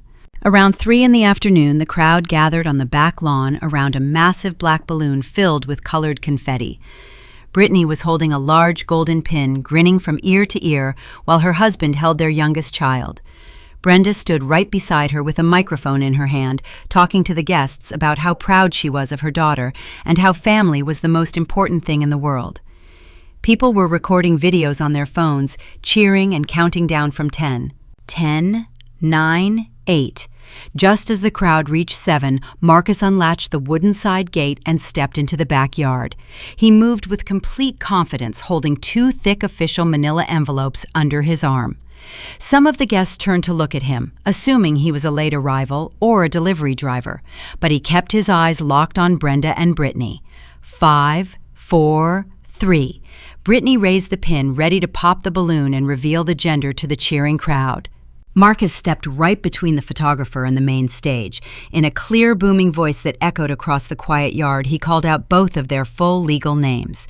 Brittany froze her hand, hovering inches away from the balloon. Brenda stopped talking into the microphone, glaring at the stranger who had just interrupted her speech.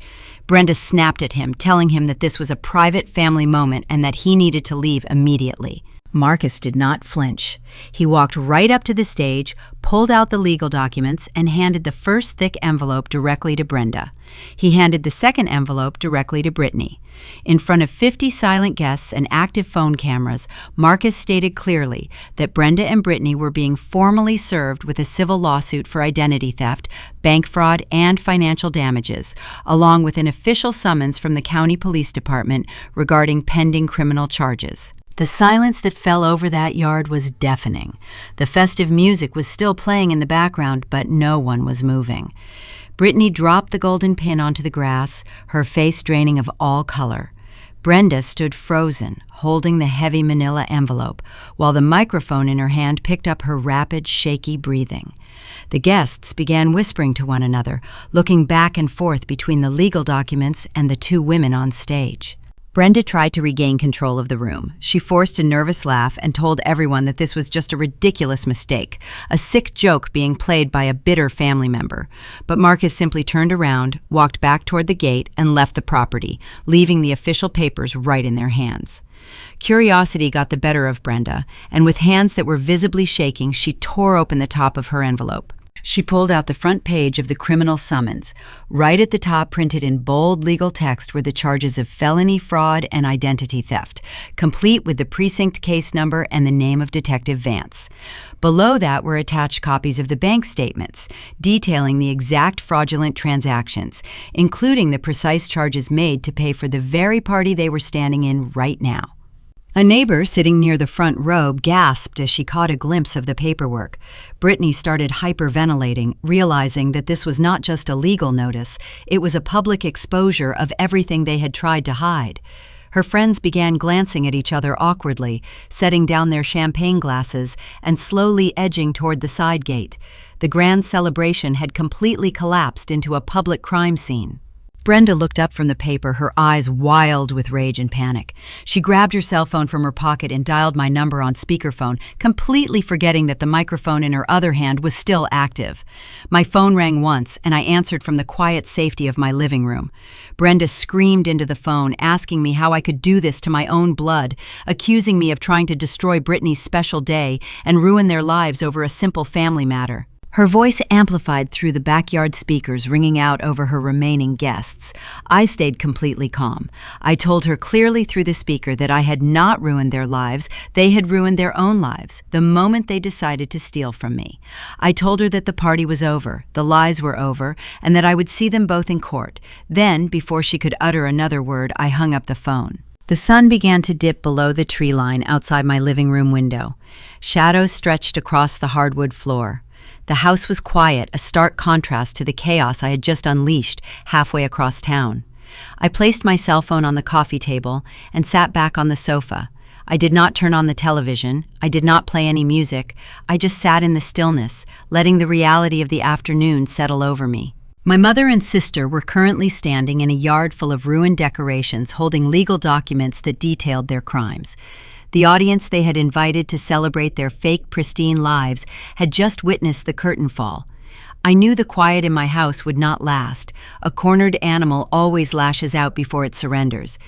At exactly 8 o'clock, my phone illuminated the dark room.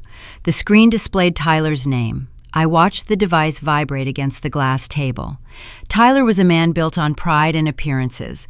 For him to call me directly a second time meant the walls of his carefully constructed reality were caving in. I reached forward, picked up the device, and swiped to answer. Donatella Tyler shouted through the speaker. His voice lacked the usual arrogance. It sounded frantic, frayed at the edges. I did not offer a greeting. I waited. "What is wrong with you, Tyler?" demanded, his breathing heavy. "Do you have any idea what you just did? You sent a stranger into our backyard to humiliate us in front of our friends? Half the neighborhood saw those papers. Brittany has been locked in the bathroom crying for 3 hours. You are destroying my marriage." I leaned forward, resting my elbows on my knees. I kept my tone level, stripping away any emotion he could use against me. "I did not destroy your marriage, Tyler," I replied. "You and your wife destroyed it the moment you decided to fund your lifestyle with stolen money. She is pregnant," he pleaded, shifting tactics from anger to guilt. "The stress you are putting her under is dangerous. The doctor said she needs a calm environment. You are putting your unborn niece or nephew at risk over some plastic cards." The manipulation was transparent. He wanted me to accept the blame for the physical consequences of their own felonies. "The stress Brittany is feeling right now has nothing to do with me," I stated. "It is the direct result of her inability to afford the children she keeps creating. You leased 2 luxury cars. You bought a country club membership. You lived beyond your means, and when the money ran out, you stole my identity. That is not a family dispute. That is bank fraud." Tyler went silent. The heavy word hung between us across the cellular network. Fraud. Up until this afternoon, he had convinced himself this was just a disagreement between sisters. He thought the worst outcome would be a harsh scolding and a forced apology. The legal documents delivered by the process server carried the seal of the county court. They listed actual penal codes. The reality of felony charges was finally penetrating his thick skull. "If this goes to trial," Tyler whispered, his voice cracking, "if Brittany gets a conviction on her record, I will lose my corporate job. My company runs background checks. I will lose my license. We will lose the house." I listened to a man realizing that his actions carried actual life-altering consequences. He was not apologizing to me. He was mourning his own impending ruin. "Then you should start looking for a cheaper house," I advised him, "and you should hire a very good defense attorney." I pressed the red button and ended the call. I walked into the kitchen to pour a glass of water. The glow of the street lamps filtered through the blinds. I took a slow sip, feeling a profound sense of detachment. The guilt that used to govern my decisions was gone, replaced by a crystalline clarity. They were facing the consequences of their own choices. I was simply the mirror, reflecting their actions back at them. An hour later, headlights swept across my front lawn. I set my glass down on the counter. I walked down the hallway and peered through the peephole of my front door. My father, Richard, stood on the porch. His shoulders were slumped. He wore a wrinkled button-down shirt, the same one he had worn to the disastrous gender reveal party. He looked older than his 60 years. The porch light cast deep shadows under his eyes. Richard was a man who spent his entire life taking the path of least resistance. He never raised his voice. He never initiated conflict. He simply allowed Brenda to control the household, turning a blind eye to her cruelty as long as his own comfort was maintained. Whenever my mother treated me poorly, Richard would pull me aside and whisper that I just needed to keep the peace. He was an enabler of the highest order. I unlocked the deadbolt and pulled the door open. The warm, humid night air drifted into the foyer. Donnie Richard said, his voice soft and trembling. I did not invite him inside. I stood in the doorway, blocking the threshold. "What do you want?" I asked. He looked down at his scuffed leather shoes. He ran a hand over his thinning hair. "Please let me come in," he requested. "We need to figure out a way to fix this mess. The house is a disaster area right now. Your mother is hysterical. Tyler took the kids and left to stay at a hotel because he cannot look at Brittany. The whole neighborhood is talking. They should have thought about the neighborhood before they committed a federal offense," I replied. Richard looked up, his eyes pleading. "I know they made a mistake, a terrible mistake, but involving the police is going too far. You are going to send your own mother to prison? You are going to put your sister behind bars?" He reached into his pocket and pulled out a folded piece of notebook paper. His hands shook as he offered it to me. "I went to the bank this afternoon before they closed," Richard explained, his words tumbling out in a desperate rush. "I spoke to the loan officer. I am taking out a second mortgage on our house. I can get the $27,000 in cash by next Friday. I will pay off every single cent of the credit card debt. I will give you extra for your legal fees. Just sign a paper saying the debt is settled and call the detective to drop the criminal charges." I stared at the folded paper in his trembling hand. The tragedy of his offer washed over me. He was willing to risk his own retirement, put his own home on the line, and plunge himself into debt just to protect Brenda from accountability. He wanted to buy her innocence.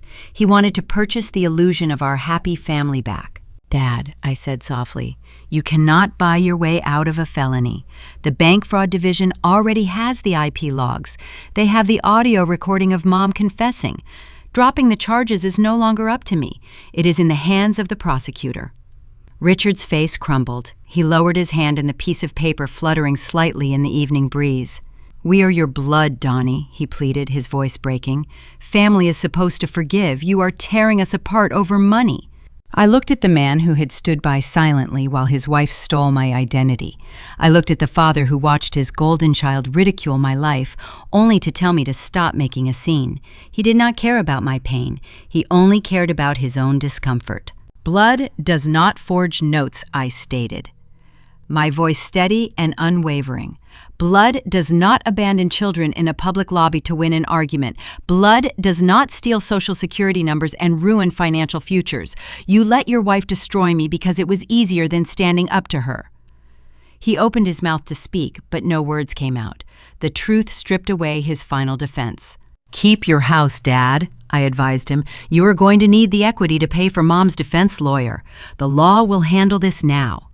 I stepped back into the foyer. I looked at him one last time, recognizing that the father I always hoped would protect me simply did not exist. I shut the heavy wooden door. The latch clicked into place. I turned the deadbolt, sealing my sanctuary. The silence returned to the house, but the war was far from over. Criminal charges take time to process through the system, but civil lawsuits move much faster. By refusing his terrible compromise, I forced their hand. My attorney informed me the next morning that Brenda and Brittany had retained a desperate defense lawyer. Realizing they could not win a trial with a recorded confession hanging over their heads, their legal team requested an emergency mediation session. They wanted to settle the civil suit before the criminal trial began, hoping a financial resolution would convince the judge to show leniency. I agreed to the meeting. I was ready to face them in a room where they could no longer hide behind fake smiles or neighborhood gossip. We were heading into a sterile, unforgiving legal environment, and I held every single winning card. The mediation took place on a rainy Tuesday morning in downtown Indianapolis. The law firm occupied the top floor of a steel and glass tower.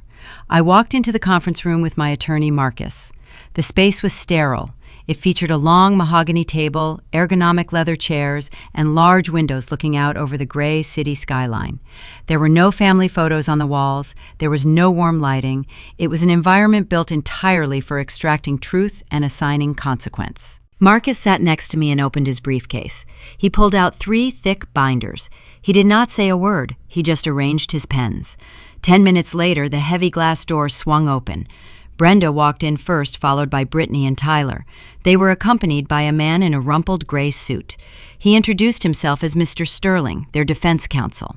My mother wore a dark blouse. She held a designer handbag tightly against her chest, treating the leather purse like a shield. Brittany looked pale, her pregnancy showing prominently under a loose sweater. She avoided my gaze, choosing to stare directly at the polished grain of the wooden table. Tyler walked with his shoulders hunched. The arrogance he displayed on the phone was gone, replaced by a nervous, twitching energy. Mr. Sterling cleared his throat and opened his notepad. He began with a predictable opening statement. He claimed this was a tragic family misunderstanding. He suggested that boundaries had been blurred over the years, and his clients were eager to find a reasonable, private resolution to avoid bothering the court system. Marcus let him speak for exactly 3 minutes. Then my attorney raised his hand. "Mr. Sterling," Marcus said, his voice calm and precise, "we are not here to negotiate a misunderstanding. We are here to present the terms of surrender." Sterling frowned, shifting in his seat. He attempted to argue that the civil claims were inflated and the criminal charges were based on hearsay. He stated that proving identity theft within a family unit was notoriously difficult. Marcus slid the first binder across the table. "That contains the subpoenaed digital routing logs from the internet service provider," Marcus explained.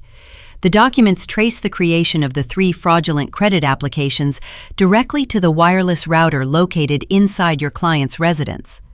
Sterling flipped open the binder. His eyes scanned the technical data. He swallowed hard. "It is circumstantial," the defense attorney countered weakly. "Anyone could have accessed that network." Marcus did not argue. He reached into his jacket pocket and retrieved a small digital recorder. He placed it in the center of the mahogany table and pressed the play button. The pristine audio of my mother's voice filled the quiet conference room. "Of course I did," Brenda's recorded voice echoed off the glass walls. "I had your Social Security number saved in my lockbox. It took 5 minutes online. The banks practically threw the credit limits at me because your score was so high. You never even used your credit, Donnie. It was just sitting there, going to waste." The recording continued, capturing Brittany justifying the theft and Tyler minimizing the crime. Marcus pressed stop.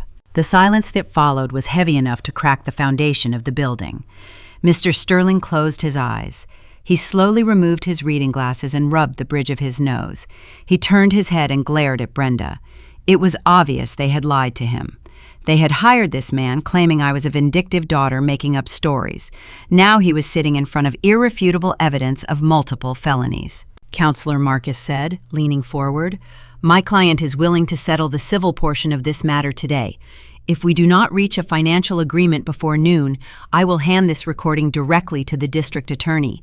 Your clients will face maximum sentencing for wire fraud, identity theft, and conspiracy." Sterling leaned over and whispered fiercely into Brenda's ear. I could not hear his exact words, but his tone was venomous. Brenda's face drained of color. She shook her head rapidly, protesting in a hushed whisper. Sterling held up his hand, silencing her. He looked back at Marcus. "What are your terms?" Sterling asked. The terms were brutal. They were designed to strip away the safety net Brenda had spent decades building. Marcus listed the demands. Brenda would repay the entire $27,000 debt immediately. She would cover all of my legal fees, which amounted to $8,000. Additionally, she would pay $15,000 in punitive damages for the emotional distress and the damage inflicted upon my credit profile. "That is $50,000. Brenda gasped, her voice shrill. "I do not have that kind of liquid cash sitting in a checking account." "Then you will liquidate your retirement fund," I spoke up, breaking my silence for the first time. Brenda stared at me, her eyes wide with horror. Her retirement fund was her pride and joy. She had bragged about her financial planning at every holiday dinner. Cashing out a 401k early meant suffering severe tax penalties. It meant sacrificing a huge portion of her nest egg. "You cannot ask me to do that," Brenda pleaded, her voice trembling. "That money is for my future." "You spent my future on a nursery set and a lakeside vacation," I replied evenly. Sterling leaned toward his client again. "Do it, Brenda," he instructed firmly. "If you go to prison, you will not need a retirement fund." Tears finally spilled down my mother's cheeks. They were not tears of remorse. They were tears of defeat. She picked up the pen provided by her lawyer and signed the binding agreement. She traded her financial security to buy her freedom. But the fallout did not end with my mother. Tyler had been sitting quietly at the end of the table. As he listened to the staggering financial numbers, the reality of his own situation crystallized. The criminal charges against Brittany were still pending. The fraud investigation remained on their permanent records. Even with the debt paid off, their credit scores were effectively destroyed. No bank would ever lend them money again.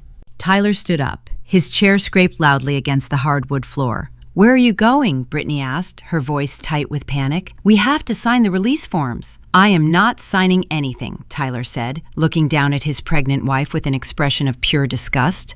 Tyler had always cared about his image above all else. He loved pretending to be the successful, wealthy patriarch of a large family. But staring at the legal documents, he realized the facade was permanently shattered. The luxury life was over. "You told me this was handled," Tyler hissed at Brittany. "You told me your mother was going to smooth things over. Now I am sitting in a law firm facing $50,000 in penalties and a criminal record that will get me fired from my firm." "Tyler, please," Brittany begged, reaching for his hand. He pulled away. "I am moving the rest of my things out of the house tonight," he announced. "I will contact a family lawyer regarding custody of the kids. I am done covering for your mistakes." He turned around and walked out of the conference room. The heavy glass door swung shut behind him. Brittany buried her face in her hands and sobbed loudly. The perfect marriage she constantly paraded on social media dissolved in less than 5 minutes. Without Tyler's income, she could not afford the lease on her high-end sports utility vehicle. She could not afford the mortgage on their large suburban home. She was going to have to sell the car, downsize to a small apartment, and raise 5 children on a fractured income. The grand illusion they had weaponized against me was dismantled. It was not destroyed by shouting or petty arguments. It was dismantled by the methodical, unemotional application of the law. I signed my portion of the settlement papers. Marcus closed his briefcase. We stood up and walked toward the exit, leaving my mother and sister sitting alone in the cold conference room. As I reached the door, Brenda called my name. Her voice was weak, stripped of all its former authority. "Donnie," she said, "I hope you are satisfied. You have nothing left now. You have no family. You are entirely alone." I paused with my hand on the metal handle. I looked back at the woman who gave birth to me. I thought about the secret I had been keeping for the past 2 weeks. I thought about the final piece of the puzzle that was about to change my life forever. a piece of information that would prove just how wrong she truly was. I looked at my mother through the heavy glass door. She sat in that cold conference room, stripped of her savings and her false pride. I did not argue with her. I did not try to convince her that my life held value. I simply turned around and walked to the elevator with Marcus. When the metal doors slid shut, separating me from my relatives forever, Marcus pressed the button for the lobby. He looked at me and offered a rare, genuine smile. "She has no idea, does she?" Marcus asked quietly. I shook my head. "No, she does not, and she never will." The secret I held close to my chest involved a meeting I had with Marcus exactly 14 days before this mediation. While we were preparing the civil lawsuit, my attorney pulled a secondary sealed file from his heavy steel cabinet. He placed it on his desk and explained a truth that completely rewrote my family history. My late grandfather Thomas was a quiet man, but he missed absolutely nothing.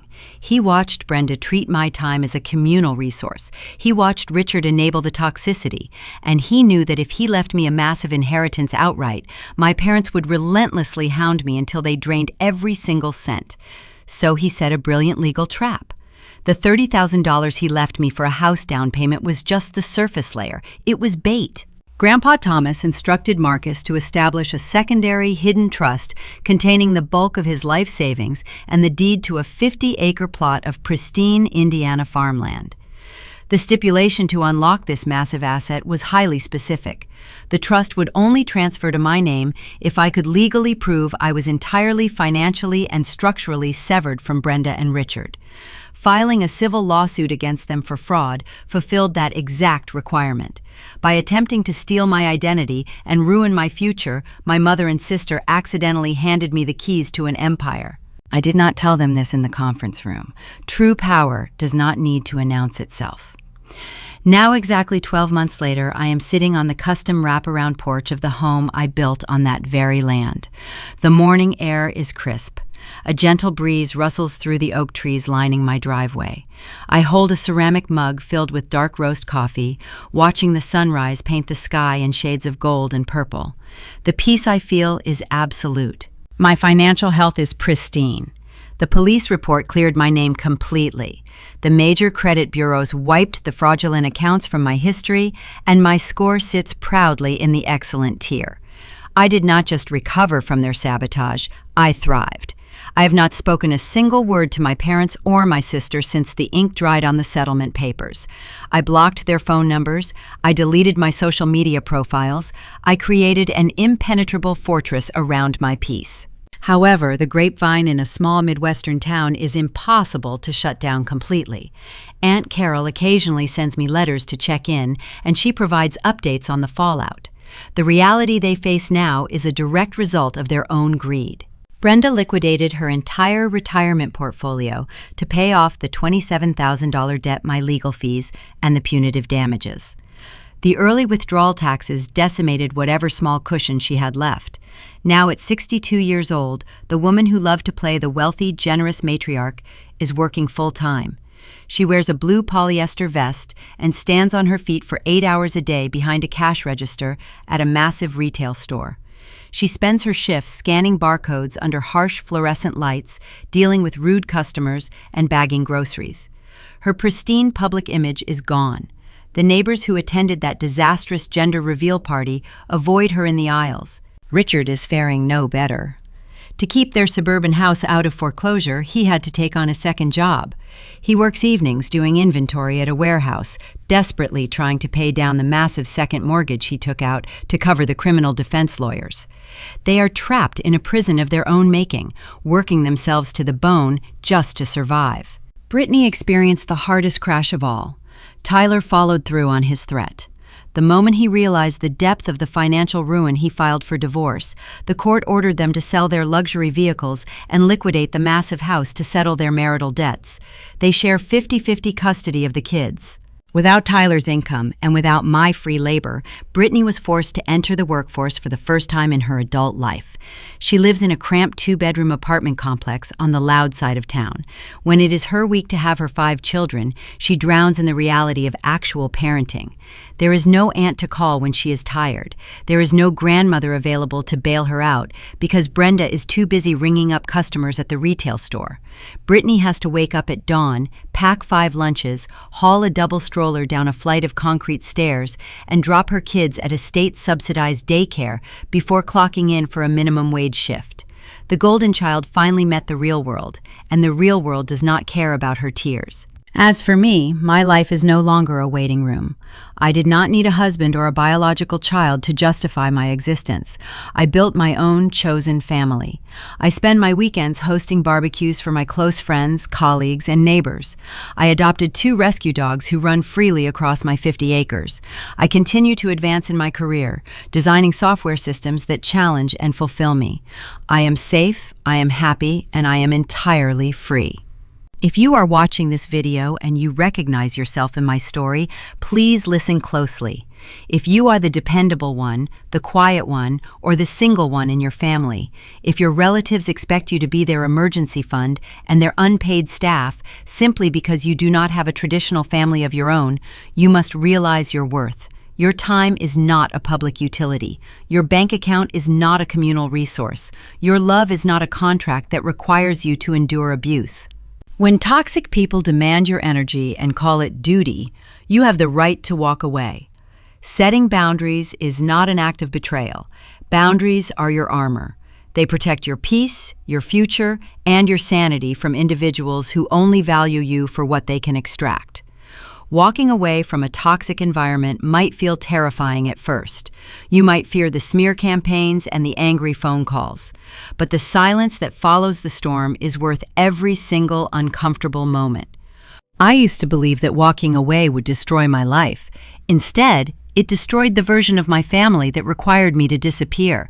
I found my voice, I claimed my inheritance, and I built a kingdom they can never touch. Thank you for spending your time with me today on Grape Vengeance. If my journey resonated with you, or if you have ever had to build a fortress to protect yourself from the people who were supposed to love you, please leave a comment below. Share your story. Let others know they are not alone. Remember to hit the like button and subscribe to the channel for more stories about ordinary people finding the courage to stand up, fight back, and win. Until next time, stay strong, protect your peace, and never apologize for saving yourself.